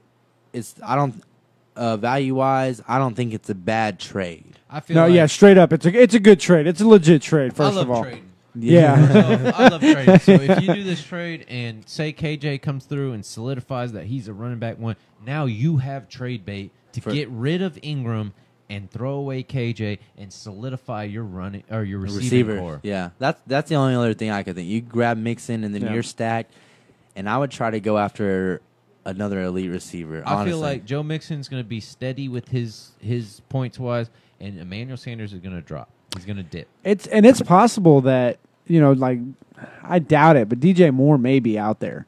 I don't know what kind of league you're DJ in. Moore, and here's Call me crazy. Man. Yeah, that's what I'm saying. Who do you say you have? Allen Robinson? Yeah, Yeah. that's on. But here's another Probably thing. dropping Yeah, Sutton might be available. Ridley and Moore. But here's the other question. I would kick the tires on Julio. You're in a PPR league. He gets yards and reception. Yeah, he ain't getting the touchdown. He's due for a touchdown. But if he goes for eventually. fucking 10 receptions for 160 yards, I mean, you're getting points. As much as Matt Ryan is throwing that damn ball, how Exactly. the hell does he not have any touchdowns? That's what pisses me off. They take him out of the game when they're in the red zone. I watched it. He gets I was so mad. I He watched gets all it. them yards to get there. Yeah, that's it. It's like, dude, come on, man. Let him get the. Let him. How get do the- you take your best red zone threat out of the game when you're in the red zone? What? I think it's a ploy for the organization to be like, hey, look, he can do this. Just imagine if you threw him into the red zone. Right. Imagine if you threw him in. Trade Yep. for him. I did in the They're offseason. talking. No, I'm not talking to you. I'm talking their actual General. organization. Oh, yeah. Their organization, the Falcons. It's a little preview that they're But what do you killing think? it. Yeah. He's getting all them yards. They take him out of the red zone. Hey, imagine what he could do in your red zone when you have him and you implement him. Yeah, Yeah, I mean, they the- obviously A trade got waste. Ridley to take his place, but Yes. Yeah. But I mean, I Don't didn't- be dumb. I think it was gonna be that fast. Come on, Yeah. don't be dumb. You're being dumb taking him out of the red zone. Come on, man. And they're doing that all the time. You said what? yeah, he's a freak of nature, and you're going to take him out of the game. I'm sorry. Him just being on the field gives other guys option. You're dumb. Let me coach the Falcons. Yeah, seriously. Matt, throw the ball to Julio. Yeah. Done. My coach is give me my 10-year Maybe they're contract. saving him because that defense is so injured and shit. It could be. Yeah. And that might be it. And that's why they're throwing the ball because they're playing catch up a Yeah. lot or they're having to try to get ahead. But like we were saying, boy, is straight up that's a fair Yeah. trade. There's no arguing that that's a fair trade. I say it's a little more in your favor. Yeah. Sanders is going to dip in his production. And Mixon is a RB1. Steady. Unless he punches another person. He is their starting running Gender, back. I'm not gonna. Yeah, he's He straight. hit a woman. Let's be specific. I mean- he hit a woman. Because you could pretty much roll with him and Melvin Gordon and be set. If you wanted to, or however you want to do it. I mean, it's a fair trade. But I will say, if you make that trade and you decide to pull the trigger and don't look back. Jonathan Life's asking, should he drop Collins for Panthers D? We already answered Panthers D. They've been having trouble trying to get pressure on the quarterback lately. Collins, it's a little scary with Ty Montgomery, but they're saying that as an owner, I'm worried. Yeah. But they're saying with Ty Montgomery coming in, playing the slot, it may open some more production out of him and Bucky Allen. And I was going to add to that. We'll follow up with that because we'll do a little research this week and figure out kind of where maybe they'll have more information. Check our Saturday show, and hopefully we'll have a little bit more information on that because I'm sure Joe's going to be watching and being a Big Collins time. owner. Because if they end up moving him over to wide receiver, then you might want to hang on to Alex Collins because you still need that running back. But And I'm telling you right now, I care about Collins because Freeman and Bell is what I own. Collins is supposed to be my number one in their absence. Jonathan. But luckily, Lindsey has been stepped up. But I'm going to tell you right now, Panthers D probably isn't the defense you should be looking for. If Redskins are available, I say scoop them now. But I'm not dropping Alex Collins for Definitely not. defense. Jonathan, I love you. It's You're not- all it's not- 6'8" of you, but don't do that. yeah, it hadn't got to that point yet with Alex Collins just yet. Yeah, the only running back, there's a few running backs I might drop for. I hate team defense. I ain't dropping no running back for. I was gonna say unless it rhymes with Freeman. I'm not because the team defenses are so tough to. Here's Yeah. a big thing. Thomas is asking a big question right now. Let's do it, man. I love big This questions. makes me think. Long run. He says he needs a running back. Should he trade Adam Thielen? All right, Thomas, we've got to discuss that further, bud, because we need to know. Who your running back core is? Yeah, that are you dynasty or are you redraft? There's a couple questions in there. PPR. Oh yeah, is this a What other mini league, receivers you just a have? redraft? Yeah, hey, and we're gonna call you Tom. Is But Tom okay? I'm gonna tell you right now, Adam Thielen, the way he's playing, unless God. you don't see him doing anything next year and it's a dynasty, the way he's playing, there's only a few names that you should get in return at running back. And they rhyme with Gurley. Gurley. Yeah. Barkley. Yeah. What was the other one? Oh, Kamara. Yeah. That's the only things that should be in your insight for Adam Thielen, the way he's playing right now. Yeah, that's You exactly know, it, maybe Joe. 100. If you're a Thielen owner and you offer me Kamara, I'm not gonna do it. Yeah, It and doesn't matter, but Yeah. that's But the yeah. only- those are the point. names, yeah. Adam Thielen at Yeah. his wide receiver. You need an position, elite running and back. You need a running back. There's only a few names that you should be going. I use the term elite for elite. Yes. You need to be trading an elite wide receiver for an elite running back, and that's the only way you're going to lie. Because if someone comes at you, with Lamar Miller. Yeah, Lamar Miller. We'll use that example. I mean, obviously that's a no go. But even Latavius Murray or something like that, dude. There's got to be, if you're dynasty, there's some draft picks you can kick in. That may be able to to add to it. But man, elite for elite, especially because honestly, Thomas, if anybody tells you, well, his value is going to drop off, you can say, hey, dude, screw you, because his value is where it's at right now. That's what you're going to argue, because that's everybody wants to say that. Well, he's going to drop off. Well, then show me where it's going to drop off. If not that, then hey, we're not trading. We're cool. No worries. And it's not going to affect you one way or the other. We doing this? All right, guys. Oh, whoa, hey. I mean, because again, I'm gonna say the term one more time, man. Elite for elite, because that's the only way it's fair. Unless you're in a dynasty where they can kick in some draft picks and some other things to sweeten the deal, Adam Thielen's too hot right now. You need a big return from that. Yeah, he's way too hot. That white boy can ball. Just like Ryan Clark says, I don't want to hear he brings his lunch pail to work. He's a hard worker with a high motor. The boy is a baller. Ooh, can you repeat that for the guys in the back? He don't just bring his lunch pail to work. He ain't just a hard worker with a high motor. He ain't your average white boy. The boy is a baller. Adam Thielen, I've got a buzz. Yes. I'm currently now going on and trying to make trades for Adam Thielen. Now. Yeah, that's it. That's why they're grabbing this paperwork. They're looking. All right, hey, well, who wants to Wait, trade who up? the has Adam Thielen in our league? I know exactly Cam, who it is. Cameron drafted him last season, first season in the league. Drafted in the rookie draft, Adam Thielen, which was probably the best move that he made. Hey, and to be fair to that, I picked up Stephon Diggs off the waivers. Donald. Yeah, let's say picking up Donald. Wait a second. I got a third one. Wait a second. Ready? Gordon. Hey, yeah. That was probably his best move. And for everybody out there, if this is your first year and you're talking about going IDP, please, for the love of God, if you're inheriting an orphan team or something like that, hey, reach out to us before you start dropping IDP players. Yeah. We had an incident with someone that's never done IDP, and he dropped Arnold. It's in alphabetical order. No. I can't find it. Oh, you're talking about the tight end? Yeah, we got a next question. Connor's asking Olsen or Gronk this week. Gronk, I believe he's questionable. I believe he's questionable as well. I'm just looking for the reports. Olsen against the Buccaneers. They give up the fourth most points at tight ends. I was about to say. Cam Newton loves him some Greg Olsen. He's back. He's healthy. Give me the Olsen. Exactly. And the Packers, whether Gronk's a freak. He balls out. But the Packers are surprisingly very good against the tight end. 26th most points out of 32 teams. Yeah. To tight ends. Typically, hey, Connor, just so you know, bud, I'm a Gronk owner. Unfortunately, this year, and I'm searching to try to find that replacement. I had Kelsey and Gronk. I traded away Kelsey. We're a Dynasty League. I got some picks. Blah blah blah. Long story short, I probably should have traded Gronk. but Told you. But Gronk, he's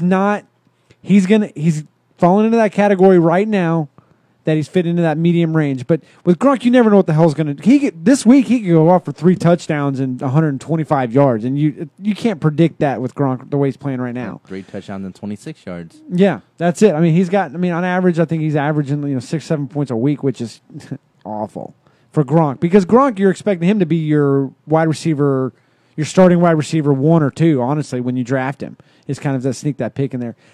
At the end of the day, I like Olsen a little bit better overall. Me as well, Patu. Week by week, you got to look up the matchup though. We got a return from Raul Boy. He's saying, Let's what do it. about Godwin or DJ Moore rest of the season? PPR. And this goes back to our question about his trade with Emmanuel Sanders for Joe Mixon. If he trades Emmanuel Sanders and gets rid of his wide receiver 2 for Joe Mixon, which would actually incorporate into his 3 running back run, he could, I would say, drop Allen Robinson for Moore, because before you didn't say him as a choice. If Moore's a choice on the waiver wire, I'd say drop Allen Robinson, pick up Moore, and you would just have to stream every week your wide receiver 2. Yeah. Either way, I'm still taking DJ Moore over Godwin. There's a lot of questions on the quarterback over there. Yeah. Man. I think with Fitzpatrick, he loves him some Mike Evans and O.J. Howard, Cameron Brate. Godwin here or there. Whoa. Winston liked Brate more than... Yeah. It's true. Winston liked Brate more than Fitzmagic. So if you own Brate, go ahead and drop his bitch ass. No, shit! If you own Mike Evans, it's about to go down. Yeah. But DJ Moore, give me DJ Moore. The way he's been coming on, and he's the wide receiver 1 in Carolina. He's progressively picking up more and more. Yeah, Godwin, not a knock on Godwin, because I think there's a lot of potential over there. And Fitzpatrick throws that ball, man. He chumps that pigskin. I kind of take it back. Allen Robinson or Jalen Richard would you drop for DJ Moore?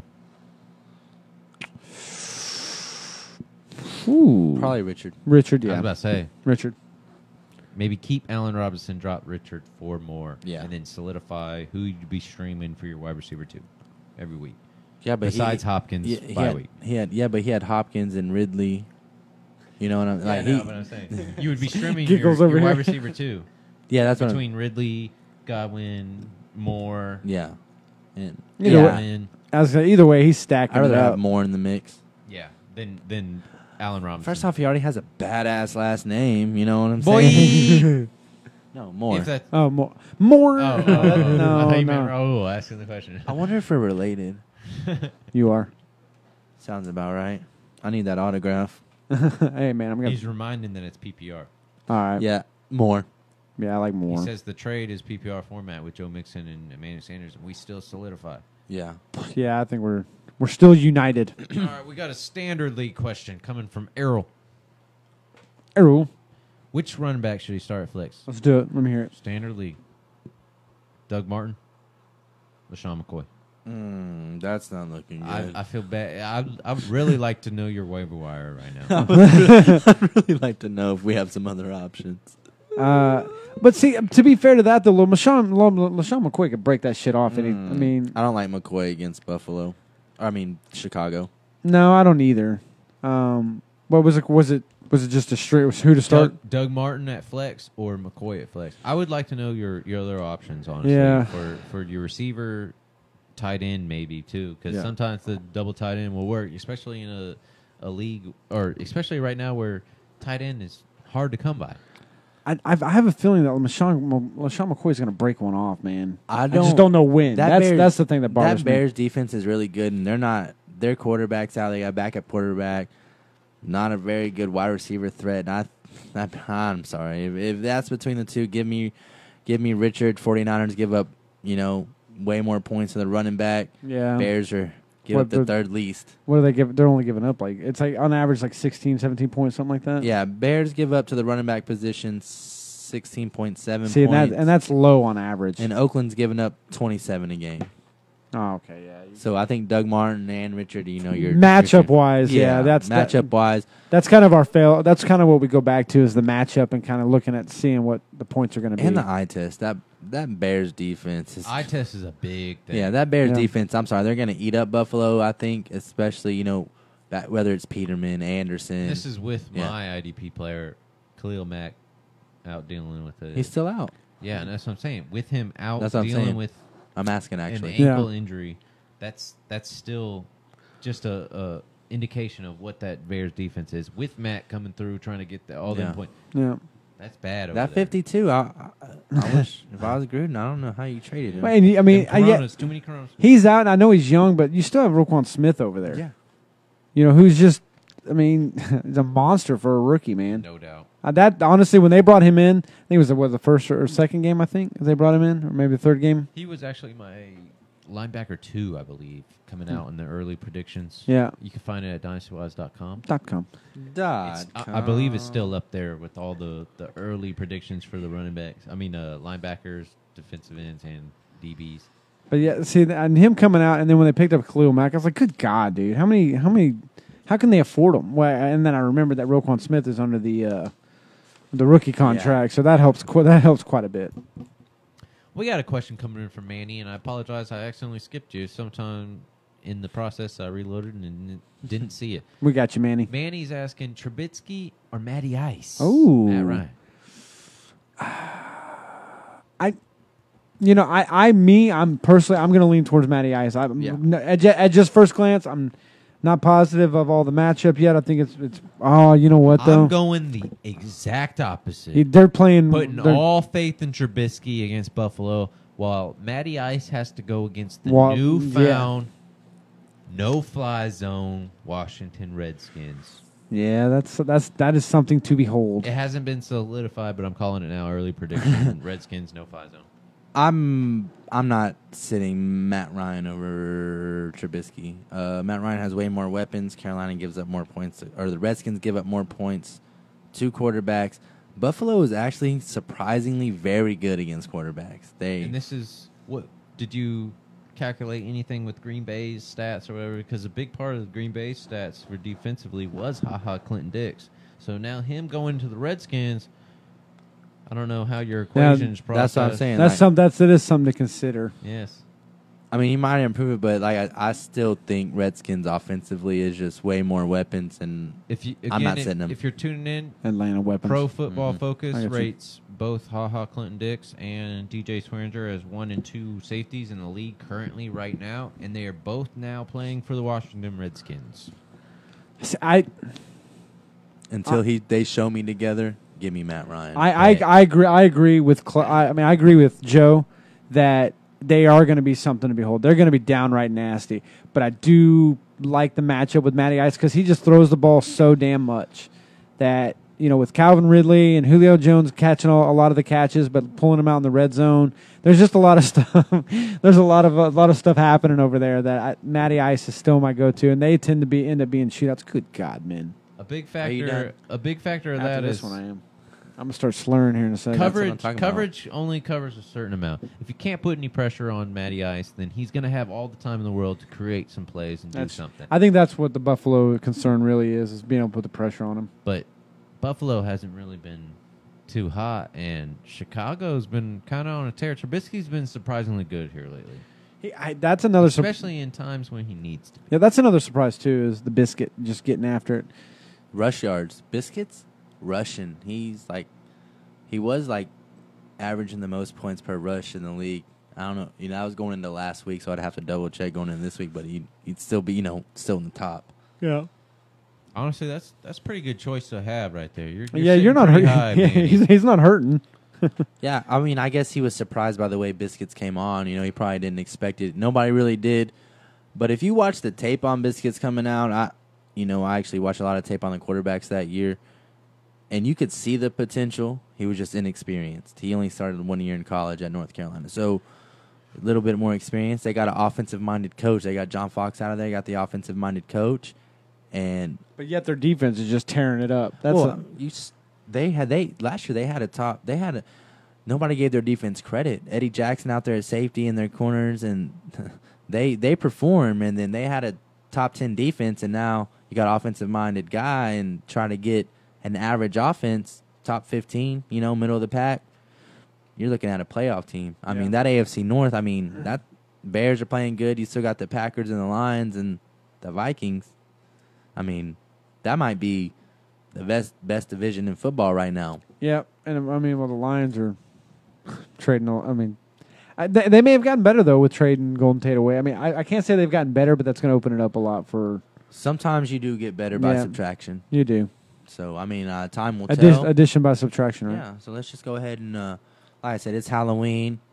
I'm trying to slur for y'all tonight. Slur. I want to give you the deep fantasy advice from the heart, the true truth, the stuff I don't want to give away to these guys because we're in the same league. I'm white trash and I'm in trouble. Actually, you know what? I feel like I'm going to take this shot. I'm going to give you a little quick advice real quick. IDP information coming real quick. And here it is. That's it for me, Barefoot Clay. IDP Joe was asked earlier today an IDP question. As an owner of Matt Milano for Buffalo, I was asked, should you play Matt Milano, who's consistently been pretty well? He's been showing off. I picked him up. He's been running as my linebacker in some absence of Khalil Mack and Quan Alexander, which is horrible. But good trade. I was asked either him or D Ford. And right now, D Ford leads Kansas City in sacks, right? With the absence of Anthony Hitchens, he has been, 4 weeks in a row he's had a sack every game. He has been the hot hand. And a lot of the times in fantasy football, you cannot deny the hot hand. You got to feed it. Dude, I chose D Ford over Matt Milano, who I have as an owner.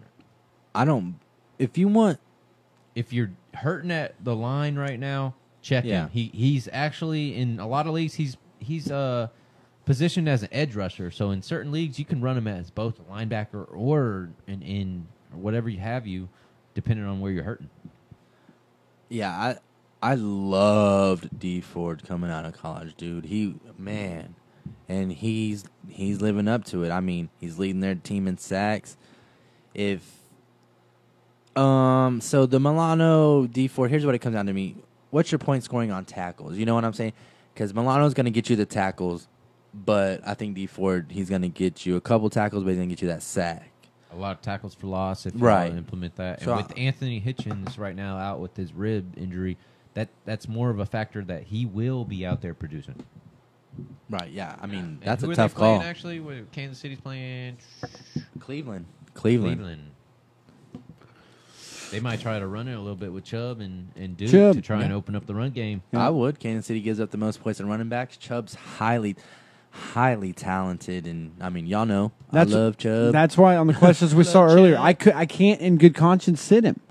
Because he's going against the Chiefs, like we talked about earlier. Dude, the Chiefs give up so many. They give up so much to running backs. They've passed up the Cardinals, and that's the Cardinals. It was a joke there for a while what they were giving up. Yeah. I mean, it's still almost, I think it's 30-something points or something that they're giving up. That's Yeah, Falcons actually give up a lot to running backs. Can you say AP?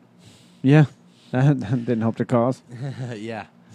But that's what I'm saying. If you're giving up 30 points, you split that. Even if you're running a split back system, that's on average about 15 points of running back. You can start either one of them at that point. Yeah, or 20-10. Either way, you got 2 running backs should get double digits. Roll with that shit. Yeah. Trying to win or not, bruh. Own it. My bad. I'm No, that's cool. I got it. working a few business things right now. I got it. I got it, Joe. So, what's up, Jacob? You're wondering, Jack Doyle or Eric Ebron? This is going to sound strange. Is it Ebron? What is it? It doesn't matter. I'm not it doesn't matter what you think. No. Damn. I was trying to do the rock. I'm going to tell you right now, Jack Doyle's been on a few waiver wires in a few leagues. If I didn't already have a solidified tight end, he'd kind of be one of my choices with Andrew Luck right now.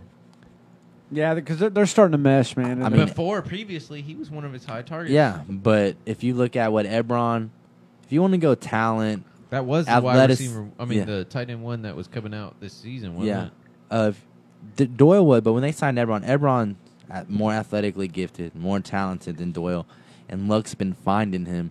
I've never been an Ebron fan, and he's been producing, and I'm taking Ebron over Doyle for the rest of the season.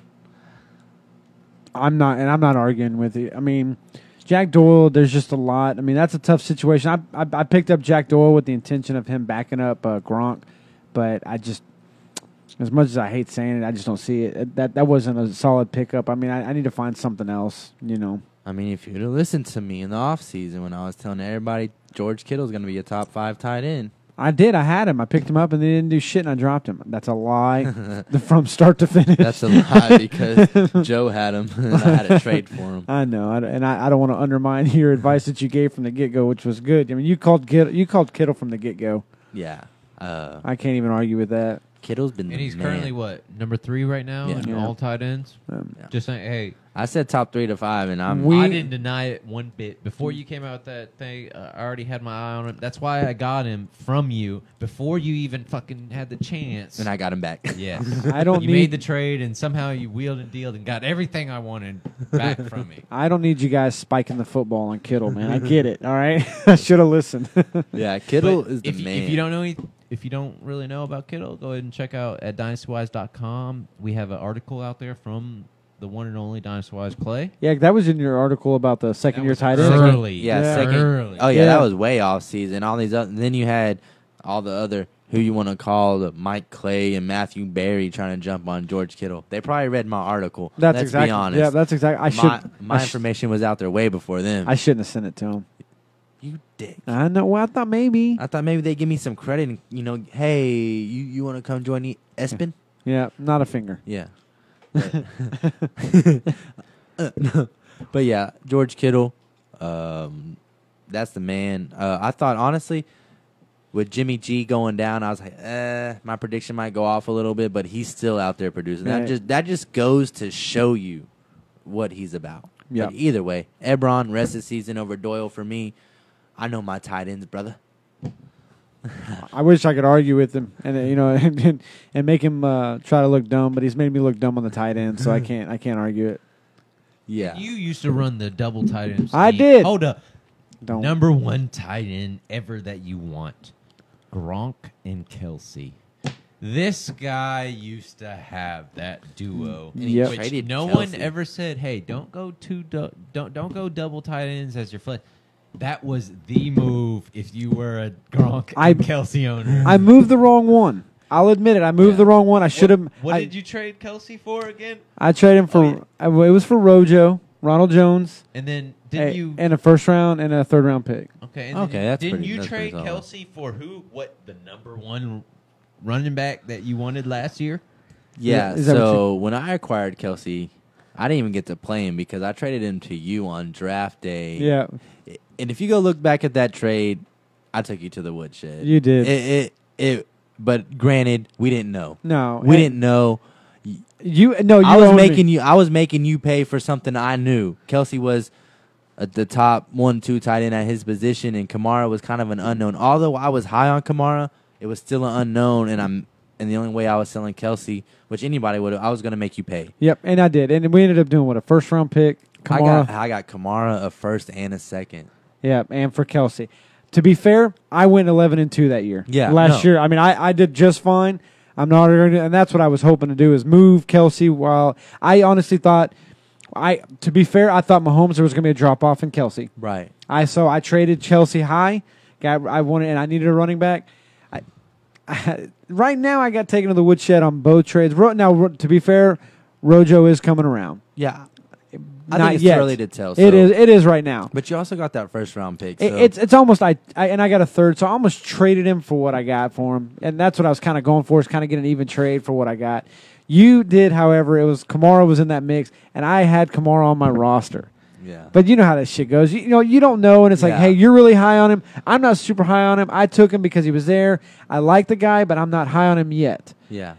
And I told you, I was like, I would have taken Kamara 1-1 over Fournette and Dalvin Cook. And I ended up getting Marlon Mack in that trade too, or in that draft too. Yeah, and so I mean, I told you I was high on Marlon Mack as well. So I mean, at that, Marlon Mack didn't produce because of injuries, but now he's becoming the back that you drafted him for, and we knew he could be. And it took a while for him to develop. This all happened. These trades and everything happened at our draft last year. Yeah, it was draft and day. We record all these, and eventually we're going to start actually producing the stuff that we have. So you have a little insight of what us guys are thinking going in every rookie season, going into the draft or whatever. Yeah. But they get wild. I'm going to tell you right now. Yeah, trades happen. It's just like the end of the trade deadline in the NFL. Yeah. And we go live for draft, and y'all need to be ready. And again, if you guys aren't Dynasty, you guys, a lot of you folks out there, y'all have teams that, or you have leagues that y'all have been in for 5, 6, 7 years, same people. Man, you guys really need to consider going Dynasty, because that's the hardest thing to do is get solidified owners. I'm not going to get too much onto it now. We're going to save that for later on, but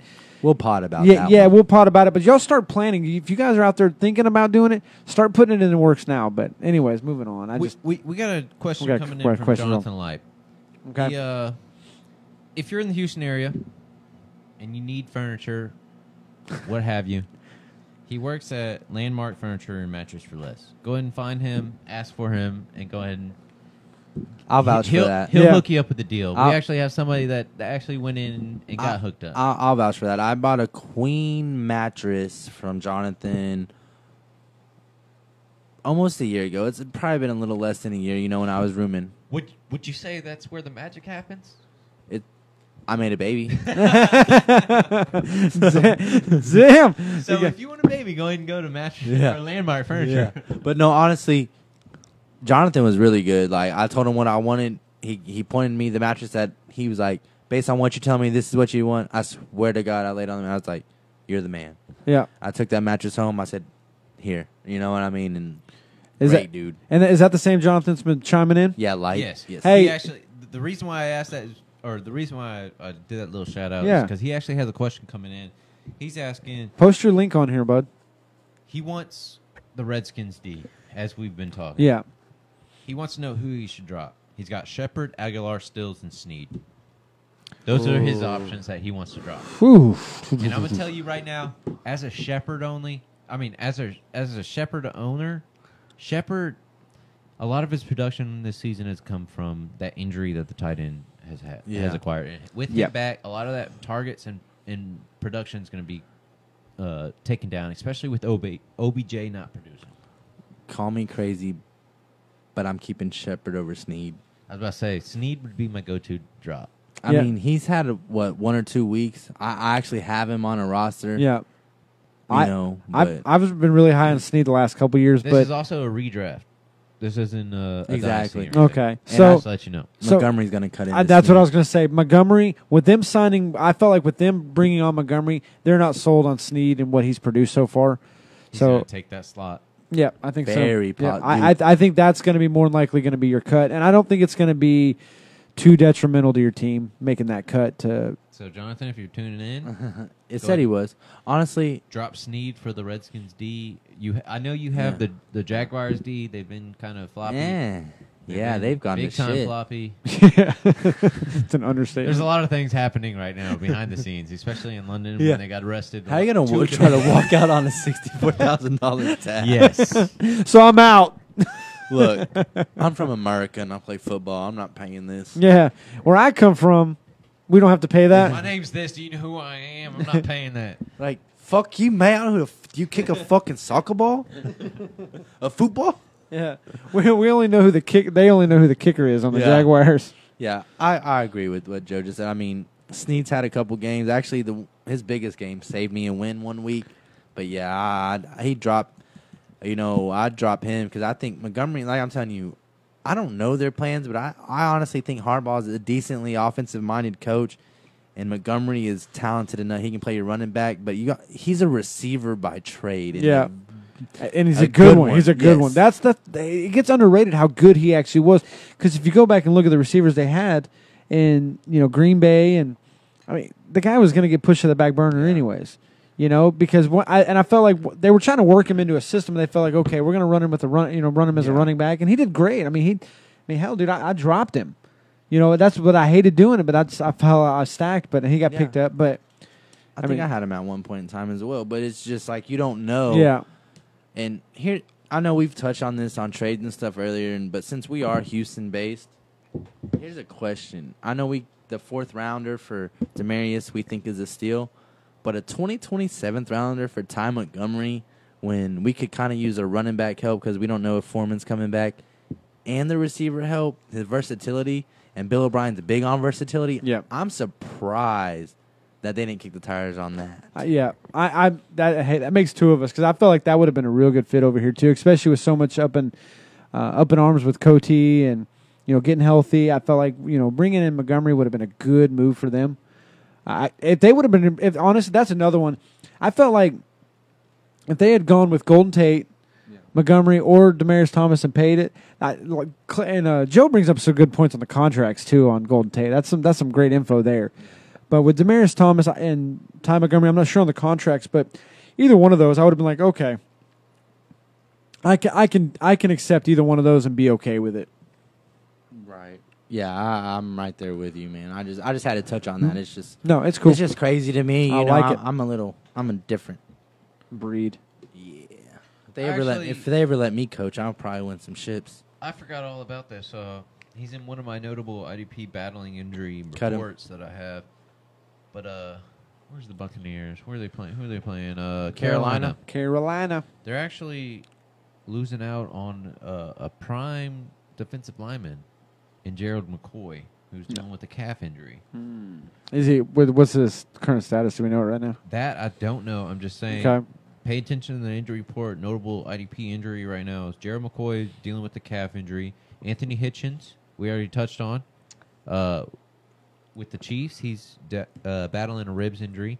Xavier Rhodes, Houston boy, ooh boy, Fifth Ward. Just saying, Xavier Rhodes over there, shut down at Miami. He's dealing with an ankle injury, so he might not play. Reuben Foster, he's out, already ruled out, dealing with a knee injury. Khalil Mack, I believe he's ruled out. I have him as an owner, but I'm not playing him until until my people get in touch with his people and they say that his ankle injury is good. Right. I'm not playing him. But those are my IDP notable watches. And y'all listen to Adapa Joe. Adapa Joe. You dig? Let's take this question from Rod. Boy, what do we got? he's asking about quarterbacks. All right. I like Carson quarterback. Wentz on a bye. Okay. You want to go Carr versus San Francisco, Flacco versus Pittsburgh, Fitzmagic versus Carolina, or Oakland versus Tennessee? I like Fitzmagic coming back. To me, it's usually with Fitzmagic, you're going to have a good 2-3 week run on average. Yeah. And then he's going to fall.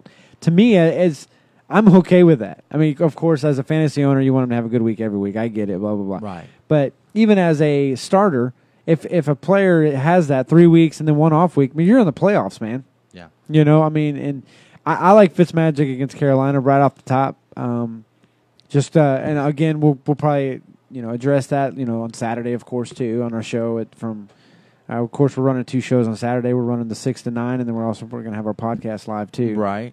My take. Raul, Yes. boy, I just gotta say, whether you get that trophy stand or not, I just want that Dynasty Wise. Yeah. Somewhere Give us in a there, shout out. on there, Yeah. just because whether you go with our info or you go the exact opposite, we are contributing to that championship. We won on the fucking trophy too, Raul. Yeah. No, I'm just There kidding. better be an asterisk, Right. Yeah. with Dynasty Wise. But quarterback wise, you got Flacco against Pittsburgh giving up 22.6, and Card against the 49ers giving up 20.8. I'm going Carr. I like him over Flacco. They're starting safety Tart in San Francisco out. Yeah. Carr produces. Give me the Carr. I mean, to me, it's between Flacco and Carr, and I'm taking Carr. I think Carr's a better. I'm starting Carr in a league, so I'm telling you what I'm doing. I feel honestly that within the next year and a half, they're implementing Lamar Jackson more and more and more until they feel comfortable to play him and release Flacco or get something back. It's going to come sooner rather than later, I think. Especially with some problems, let's just say Giants-wise. If they don't draft anybody, they're screwed. They just had their backup. Okay, let's go and backtrack. Oh, I'd love to see Flacco in New York. You ready? Practice time.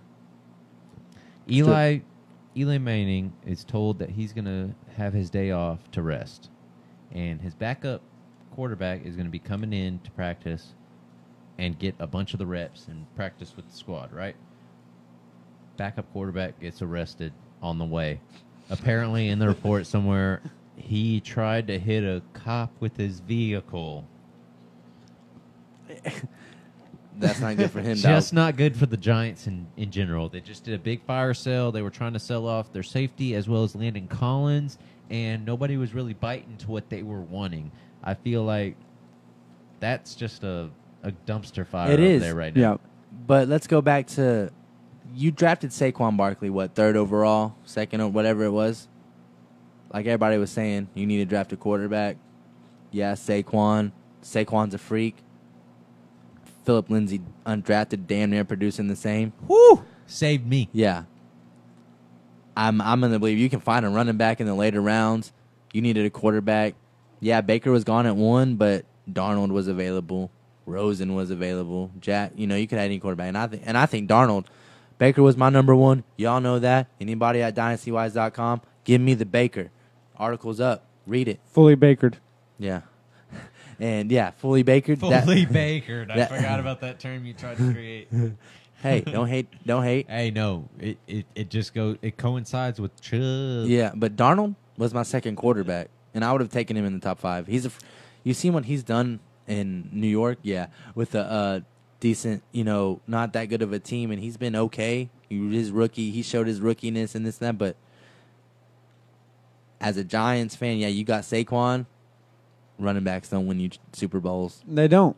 And that's, the person the ball's going to. Now, you can get away with having a badass running back if you've got a great defense. It's been proven, but you don't have that defense. You've spent all your time and effort on your offense. You've got Odell, great wide receiver. Sterling Shepard, great wide receiver. There's Evan Ingram, great tight end. That's what I'm saying. You've got some great people over there, but it's all on the offense side. Nothing wrong with that. But the guy that's handling the ball and has basically been his job to deliver to those wide receivers and tight ends isn't doing it. Yeah.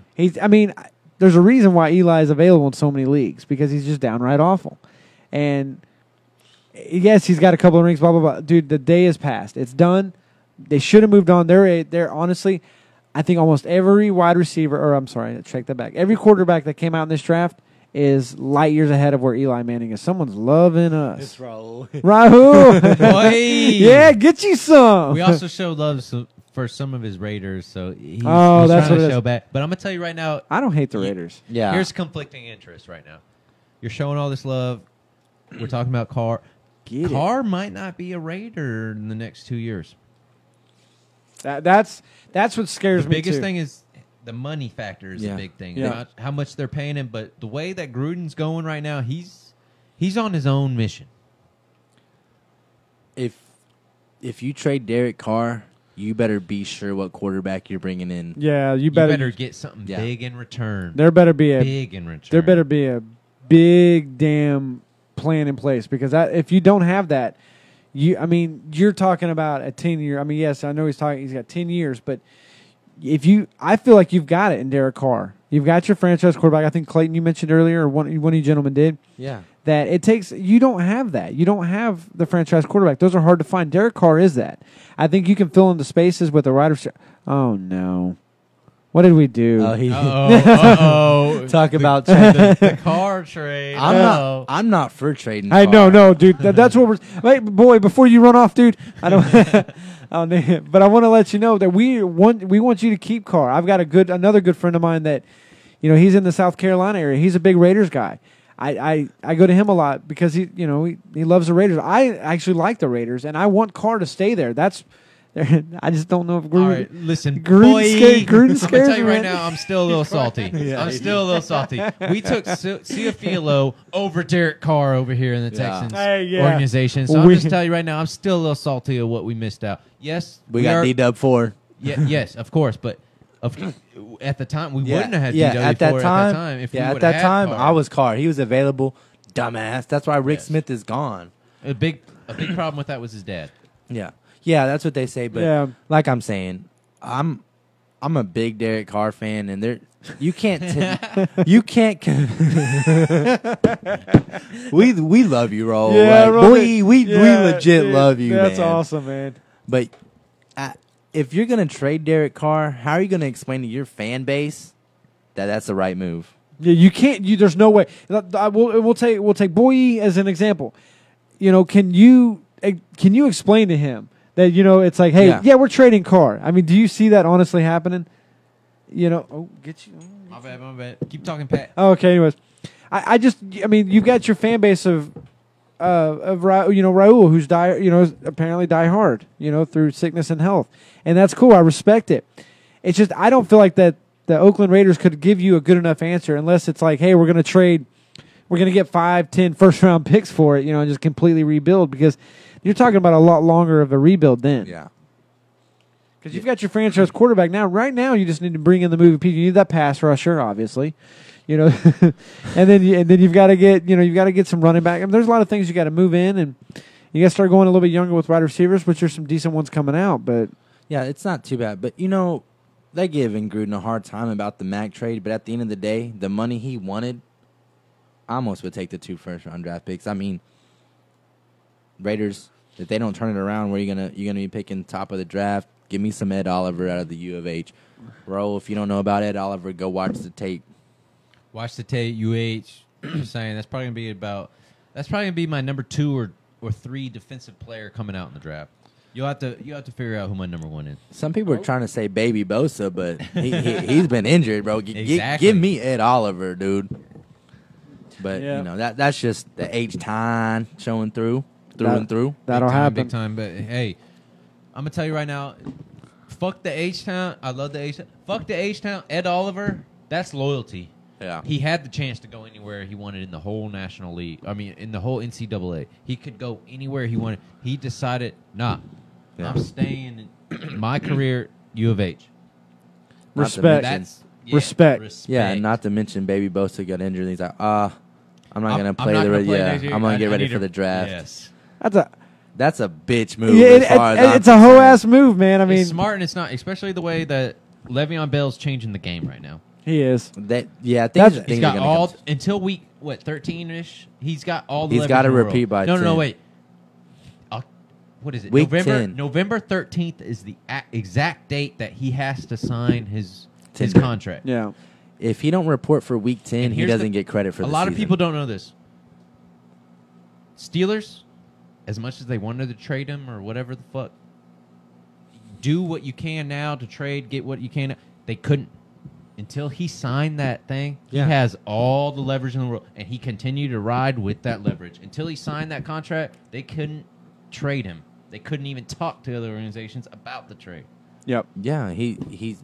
But like, unless if he don't report week 10, he doesn't get credit for this season. And I think he doesn't become a free the agent. exact date is November 13th. Yeah, if he don't report though, he doesn't get credit for this Yes. season, and he don't get to become a free agent. Which they could transition tag him. Transgender. Yeah, actually, who knows? Yeah, He's yeah. changing the game. Could be. That's touche, sir. Touche. But, they Owned can it. transition tag him. They could. A lot of people are saying that they can franchise tag him. Which, yes, by default, he didn't sign. He didn't uphold his franchise tag this season. But why would you put all that money and invest in re-franchise tagging him when you can give the big FU and just transition tag him for way less and hold him? Yep. I mean, That's a career ender. that's what Why? I'm saying. He's wanting. A big FU. Yeah, they but- can't trade for him. He's got all leverage. Yeah. What? You're gonna be life. You're done. Your career's done. But the only way they can keep Bell is if they tag him again. And why would you give up? I think they take top 5, so he's going to get paid. Why would you give him that much money when Connor's You don't just as understand. productive? Franchise tag you can do, and you have to give him all that money. Transition tag you can do, and you don't have to give him all that money. So it's basically a way less contract. So if he decides that year that he wants to come back, he's fucked because he has to come under the transition tag rule. Way less than what he Yeah. was even wanting, imagining. And That so- would be They funny. have the leverage Yeah. if he doesn't come back November 13th. If I'm an owner, I'd do it because that way you set a precedence, and then all other players will respect that shit. Exactly. yeah, and they That's could, exactly what he's trying to do right now in the league. and I mean, and I understand. I respect Le'Veon Bell for what he's trying to do. I understand what he's trying to do. He's trying to get as much money as he can while he can. I understand that concept, but dude, the problem with that is I'm sure he thought, oh, what are y'all going to roll with James Conner? Yeah, that's exactly what we're going to do. And he's going to perform equal to, if not, there's parts of him that are better and equal to than Le'Veon Bell. I'm sure Le'Veon Bell, the first time he started going off, was like, well, shit. He should have reported. Honestly, he should have reported. When he saw James Conner going off, he should have Yeah, reported and I would've. put it into it and said, all right, hey, guys, I'm back. Let's talk about this, But he didn't.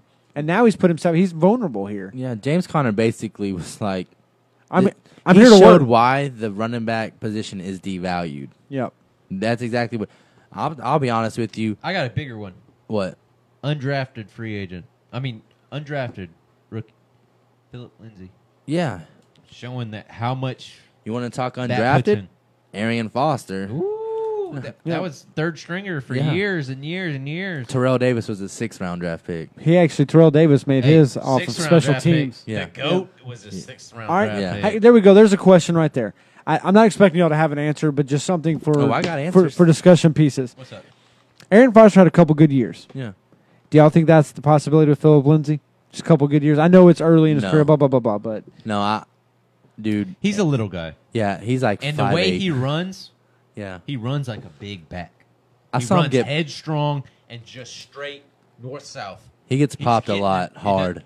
But how does he react? He pops up. Yeah. He ready for the next down. But That's a rare thing. That it is. comes in a But bat. at the same time, 3 years, the body is can't really yes, hold up for 3 that. years is about the epitome of Yeah. a elite and, running back. And honestly, Arian Foster was a 1st-round talent. He just blew it. He got hurt, and then he got hurt, had a bad year, and then he went undrafted. he was such a glider though, man. Dude, the way he ran, I love watching Arian Foster run the ball. he was just so dude. smooth, Oh man. my But anyway, I know I'm God. getting off subject there. It's It's on just, subject. but I'm I'm chubbed up, Here's the bit. He saw openings as they were happening. dude. And then when he just made it look so His cuts easy. were to the openings that were just emerging. Yeah. That was the beautiful thing about him. But Joseph's asking the question: yeah. What do we got? should he trade? What is it, Jordan Reed Oh, I saw that Okay. for Doyle. for Jack Doyle? Yes. No, I would say no. You don't think so? I'm not the No. biggest Reed fan, but Alex Smith, captain, check down, and Ebron to me is the tight end 1 over Doyle. Yeah. Give me Reed over Doyle. Reed. A big thing is Doyle still has to prove that he can come back and be that number 1 that he was for Andrew Luck. Reed's Yeah. consistent. Yeah, when Reed's healthy, He's getting the yeah, targets. He's getting those targets. as long as he's healthy. And like I said, I'm taking Reed over Doyle because Ebron's the man over Doyle. And exactly as you said, Mr. Check Down himself. None other. Tight end is your blanket right there when you're checking down. Sorry, I'm sorry. Boy's question distracted me. Oh, no. I haven't seen it. Now, all right. Boy, what we got to do is, we're in multiple leagues. I'm going to say me right now. I knew While I it. was in the Navy, Well, while I was in the Navy, I won 3, and I lost 2. I was going to say, But I lost to second and third place in those 2 that I lost. we've got, all right, we're in multiple leagues. Clay's probably in 5 or 6. I'm probably in, 5 or 6. Joe's, you're in 9 or 10. Either way, we're in a lot of leagues. I'm actually... Claybo better watch out because I'm right on his ass. The only thing I didn't like was last week I lost because of some injuries, and I think he got the win. So you need to start losing so I can get back. I got on one top. loss. No matter what, I'm getting that wild card. Get you some. No matter what. You ain't getting the division, though, bitch. No matter what. You're 1-5 against me right now. Yeah. I want everyone to know right now. In these 2 years I've been in the league, he's 1-5 against me, and right now it's his season that he's shining. He got me on a couple down. I had injuries and shit. Fuck that scrub. but as far as this league's concerned, It's our main league. We'll say we'll talk about our main league that we're in because honestly, we're I in a think, league together. I was gonna say combined we've got. There's too many leagues. Yeah, that we've all got leagues. We've I got got a shithole league that I'm trying to rebuild. we've got a crap ton of championships, but our Business main league, the leagues. most competitive one that we're all in, I make the playoffs every year. I've yet to win it, which is weird. I do manage to get to the playoffs. I can get you to the playoffs. I'm like Peyton Manning. You want me in the regular season, baby, but when it comes to playoff time, you need to fucking go to someone else. I'm gonna put some hope in the fans. Our current 2-time champ. Bitch ass. Our current 2-time champ. Why'd you bring him up? barely made it into playoffs the past 2 seasons. Yeah. Dude, 2 years ago, he got into the playoffs on a busted tiebreaker that wasn't set the right way. Yeah, and won the that. championship. I missed out of the playoffs my first year in because of a busted ass tiebreaker that Yep. I've never had in any of my fantasy leagues I've ever played. Blame the previous regime. Yep. Yes. And boy, we are we're super competitive. Like, we joke around and have a good time, but we're scary competitive when it comes to our fantasy league. And all the stuff we talk about doing, like, hey, man, start him.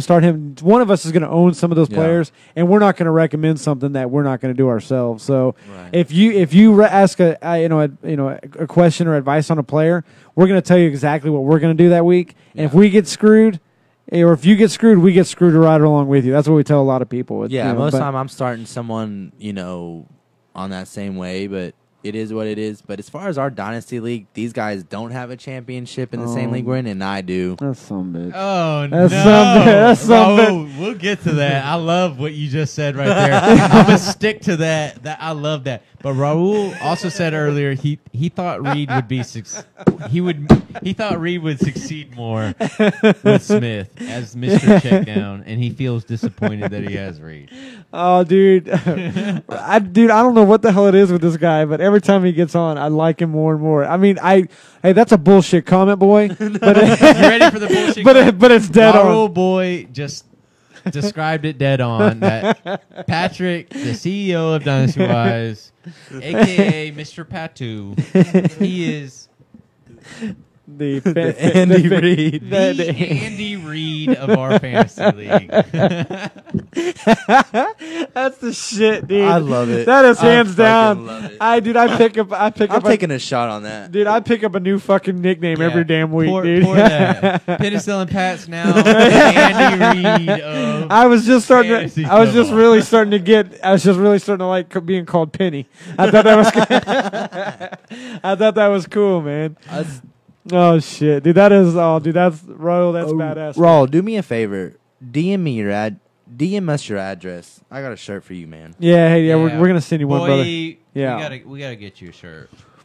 Yeah, we'll get you taken care of, man. Yeah, just DM us your address yeah, and pull we'll, me a halvesy. and we'll send you one.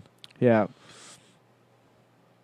Let's go ahead and do a quick plug real quick. Yeah, Get to our breaking shit. Let's roll with it, buddy. First off- Andy Reid of fantasy. Sorry. Got him. Gotti. Right now, this show is brought to you by Dynasty Wise. Veteran owned, veteran operated for the most part. won by your Andy Reid of fantasy football. We need to get a shirt made with his silhouette. I kind of want a face. I kind of want to Yeah, the Andy Reid of fantasy football. I want you looking at something. Oh, no. Your fantasy lineup. Yeah. Yeah, I'm only in the row. I'm only laughing right now because I'm buzzed, man. I'm gonna cry about it tomorrow. But Dynasty-wise, you can find us at dynastywise.com. On Twitter, you can find us at dynastywise_LLC. On Facebook, you can find us at Dynastywise Sports. We have an Instagram, Dynasty-wise Sports. Oh, yeah, I forget all about the Instagram. Not enough pictures. Where's the pictures? Oh no, there's not. There is some. She's working on them. She's got some. Honestly, that means that we need more events. We Fucking do. pregnant, dude. Give her a break. Yeah, that's fair. She's hormonal. I'm not gonna mess with her. I don't. You know, Pat knows what it's like with a pregnant chick. No, dude. I bail out. No comment. No comment. The smart thing would be to read it.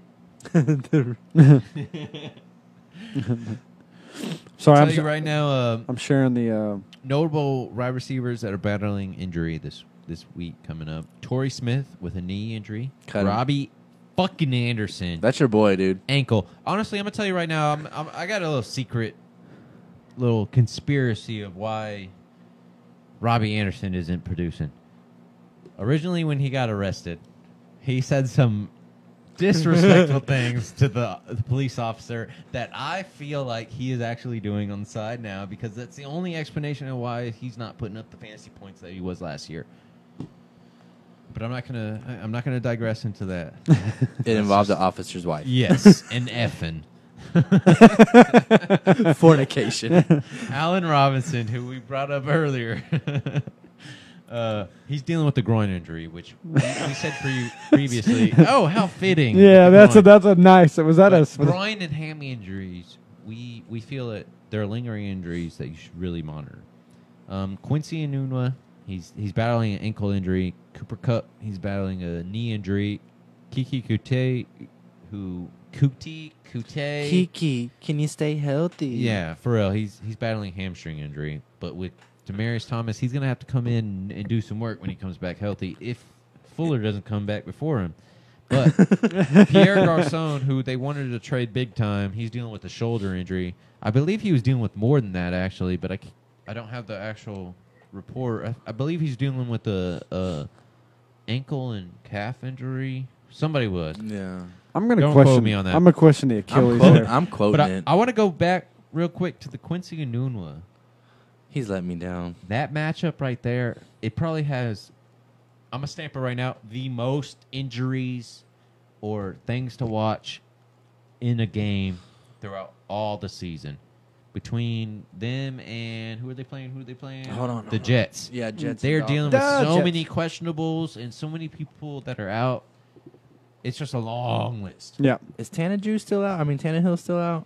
Hey, I'm glad that you called him that, because that didn't come from my fantasy perspective. That came from my Madden perspective. Whenever I had him as a low projection, he would always dump pass and it would piss me off. Well, good shit, man. Yeah, that's and hey, I went ahead and plugged in the KTX. KTXF. Yes. The app. Houston preeminent. That's If you want to find more of the Dynasty Wise, we're going to be Monday through Friday at 8 to 10 p.m. following a big show.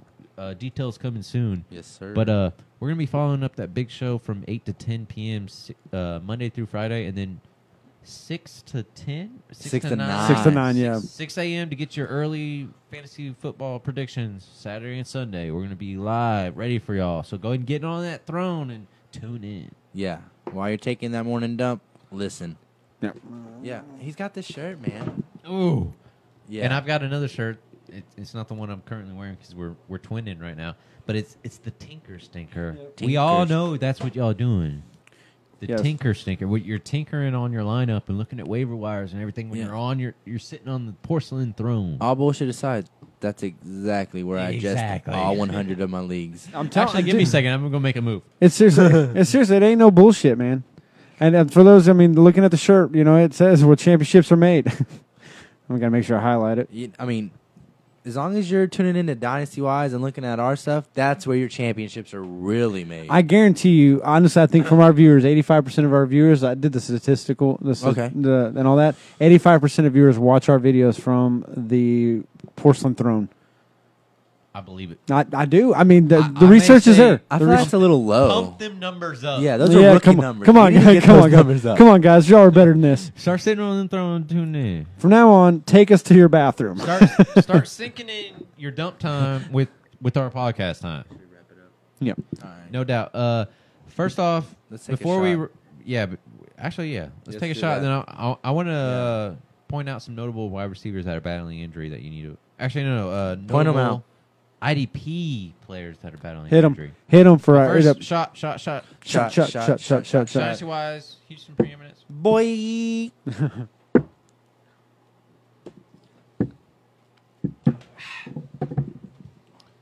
Notable IDP players battling injury.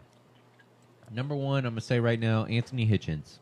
I called him the first week to sit because I didn't know how he would adjust into the Kansas City defense and how he would produce And that was as a that tackler. miss. And that was a big miss because immediately from the get-go, right out the gate, he's been fucking putting up them numbers. But he's battling a rib injury. So in his absence, I'd say D Ford is the man right now. He's the hot hand, and in the absence, he's the man. Yes. Depending how your league is set up, he can be a linebacker, he can be a lineman, he can be an edge rusher, depending how you can plug him in. But Anthony Hitchens dealing with a rib injury. Houston native. Xavier Rhodes. Fifth ward up in this bitch. He's dealing with an ankle injury, and as a cornerback, you don't want to be really dealing with anything no. with the legs, especially when you got to deal with these. Yeah, it's probably hard to backpedal. I don't know. Not even that. The way that they, The way you Cut, pivot, yeah. the way you pivot and turn and the all way that. the offense, or the way the refs have been personifying the offense, and it's harder to do things as a defensive player. You can't check on the line anything anymore. It used to be 5 yards. You could put that contact. Now it's like, what, 3 yards, if that? If you look at them wrong, they're probably going to call. Honest to God, if they called a bullshit pass interference call on me, the receiver that's going up against me, they might want to get off the field because I'm giving them the ref a reason to call pass interference next time. Seriously, if you're gonna do it, honestly, if I'm gonna get called for it, I'm gonna get. I mean, they're gonna earn it. I'm taking you out. Yeah. No bullshit. I'm going Steve Atwater on this bitch. Damn. That sounds Next on the IDP notable injuries that you need to watch out for is Reuben Foster. He's dealing with a knee injury. I'm pretty sure he's already ruled out for the week. Yeah. So if you're an owner, just look for your next mark. He's still on your team? Another one, of course. Of course. I've been talk about hope and dreams. I'm telling you, there's a lot of wishful thinking going I'm on. surprised he's still on my team, to tell you the truth, but I just can't let him go because when I look into the waiver wire and look what's available, he's the number 1, 2. I can't do it. Joe's more likely to hold on to a linebacker over an offensive player. Yes, it's been proven throughout my whole 2 and 3 years that I've been in the league with these two fellows that my defense has been carrying me throughout. I'm IDP Joe for a reason. I make all my points from IDP. I hoard them for a reason, and they don't even get the love in our league like they should. They don't get a practice squad spot. No, that's only offense. We're going to have to bring that up next season. But No, you can put a defensive another person I own is Khalil Mack. He's dealing with an ankle injury. It's been a big factor that him being out. It's been a big factor with him being out that he can't eat, as he said once before, that he makes all his money from getting them sacks. I mean, not from the sacks, from stripping the ball. Yeah. The ball is where he eats. He doesn't look for the sack. With the new rules, we're tackling the quarterback and stuff. He's looking to get the ball. And with IDP, that's what you want in your linebacker. Somebody that's going for the big money shots. Yeah, because when he strips the ball out of their hand, it's a sack big fumble. money shots. So he gets credit for a sack and a fumble. Yep. Exactly. Sack, forced fumble if he Sack. recovers. He takes it to the house. Tackle for love. Yeah, I mean, Everything. I'll just go ahead and throw this out. We knew Chicago had a pretty good damn defense last year, Yeah. and the one thing they were missing was a dominant pass rusher, and they got it. That's the scary part. And that was last year. They needed the dominant pass rusher, and then they went and picked up Roquan Smith, and then they picked up Khalil Mack on two. It's like, good God, dude! That just scares the shit out of me. If Allen Robinson turns into what they think he can be, they still need, when Shaheen comes back next year, him with Burton, and then another receiver, and if Biscuits takes that next step, you're looking at a very dangerous team in a very competitive AFC North. Yep, because that totally turns it around. Yeah, I mean, it's kind of crazy. You think that normally one defensive player doesn't make that impact like that. You wouldn't think so, but one, Khalil Mack is that talented. Two, that was their missing piece on defense. They had the secondary. They were there, and then they got that one guy that's going to get after the Adam, you're a Chicago fan, and I hate you. Owned it. That's good old Henry. Hey, all right, quick question. I know we're getting ready to wrap it up, but Thursday night, Raiders, 49ers, who do you think takes it? I think it's the Raiders. Oh, boy, tune in real quick. Your Raiders versus the 49ers. Yeah. What happens? I got your boys. Raiders taking the dub. Bethard is banged up. They've already lost Jimmy G. It looks like they might be starting a dude that's never taken an NFL snap. Although the Raiders give up a lot of points to running backs, and I'm probably going to start that dude if he starts because I have to in one league. I still think the Raiders prevail. I'm calling an ugly win. Raiders. All right. Ugly win, though. I think he jumped. Not a high production. He jumped back in just in time. Yeah, I'm calling an ugly win, though. Honestly, I think it's going to be... I think Carter's going to have 3 touchdowns, almost 300 yards passing. And Stamp it. And they're going to win by... Oh, man, you're just trying to appeal to boy. And then they lose. No. Oh, snap. Let's see how that changes when that catches up. Let's see if he was going to catch it. No, I think it's Raiders, and I think they win by a touchdown or more. I tell you what, if Jimmy G was still healthy, I'd probably be leaning 49ers. And I can understand that because that's a tough matchup. But I'm with the Raiders on this one for this week. And I'm a big Kyle Shanahan fan. I think offensively, he's the man. that must be when he said they're going to lose. Then he said they would lose if Jimmy G was. So honestly, I'm a big Derek Carr fan. I think the Raiders, personally, they've just let me down this year. I picked them to be a lot better than what they have been. What's let you down? Is it the coaching moves? Is it GM moves? Is it the play? Their performance. I was a big Gruden fan, and I think he's a good coach. And I don't know if it's me expecting more out of them based on the talent they had. I'm not a Raiders fan, but I would have a hard time you telling me that we're going to trade away our best receiver in Amari Cooper. Yes, you got a first-round draft pick, so we ain't switching up, man. I'm telling you, the Raiders got the dub this week. It's just I got to question a few things. Don't let them discount you. I'm going to tell you right now, I'm going to say it again. Raiders are going to win this. It's going to be an ugly win, though. I'm not going to switch from anything that I say. Yeah. It'll be on the back of Jared Cook and Doug Martin. Yeah. I think so. How do you feel Jordy Nelson moving forward without Amari Cooper? I hope he fails because I dropped him. Jeez. Jeez. I mean, there should be an uptick, in all honesty. Yeah, there's no choice but for him to get the action. He already had 30-point games this season with Amari Cooper. Yeah.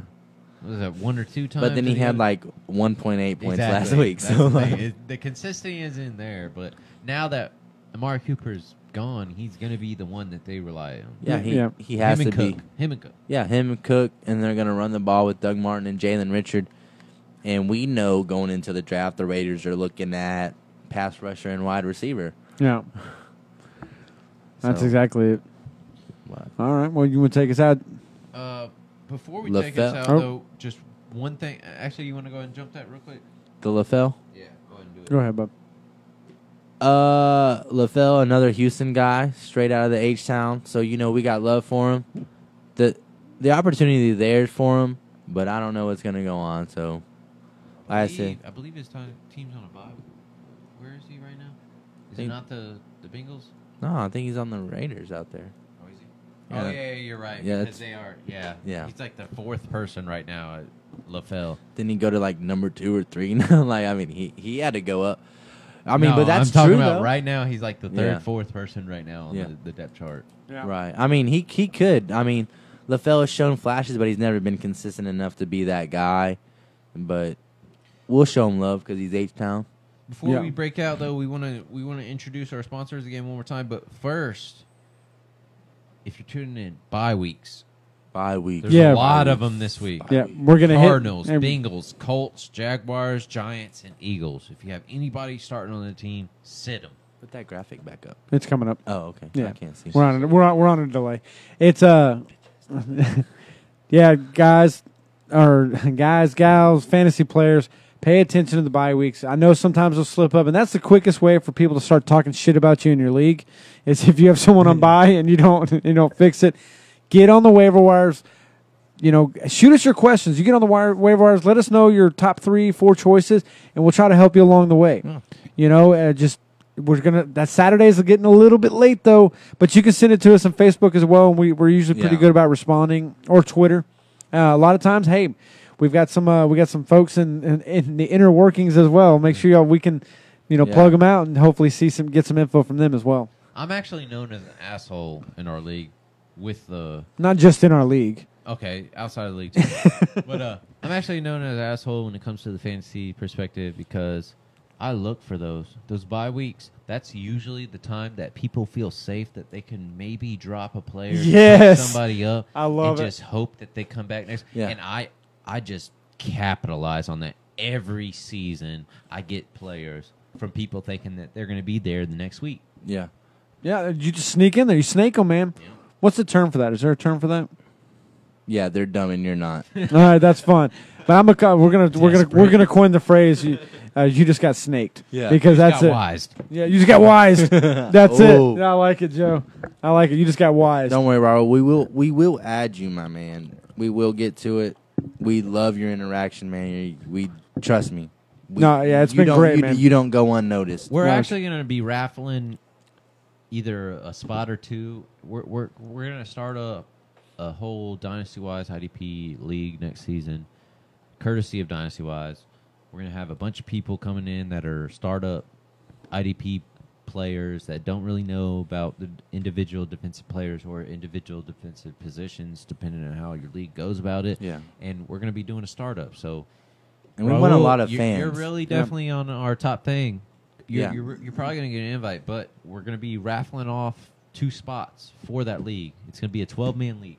12. Okay. Yeah. Like I said, actually, I'll be honest with you. We'll probably do a lot more than just one league startup because we have a lot of other people, and we want to reach out to everybody and help everybody grow as a fantasy player. Yeah, that's This is for yeah. sure happening next season. Yeah, that's what I'm saying. We might even do more than that though because we have a lot of Yeah, inquiries. it's been growing quite a bit. We might have to do like one Dynasty-wise guy and 11 others. You know what I mean? Yeah, So we'll work it out, Raul. But like your interaction, you're on the top of our list, man. Yeah. Trust me. We joke around and have a good time, but seriously, thank you, man. Yeah. We appreciate it, man, and we appreciate. Yeet, I'm with it. Hey, man. Like I said, A quick reminder, boy, DM us. Go ahead and DM us the address. Yeah, DM us the address. Actually, we actually have Clayton that's in a mega league, which is way more than 50. I'm gonna tell 80. you right now. I got 80. Yeah.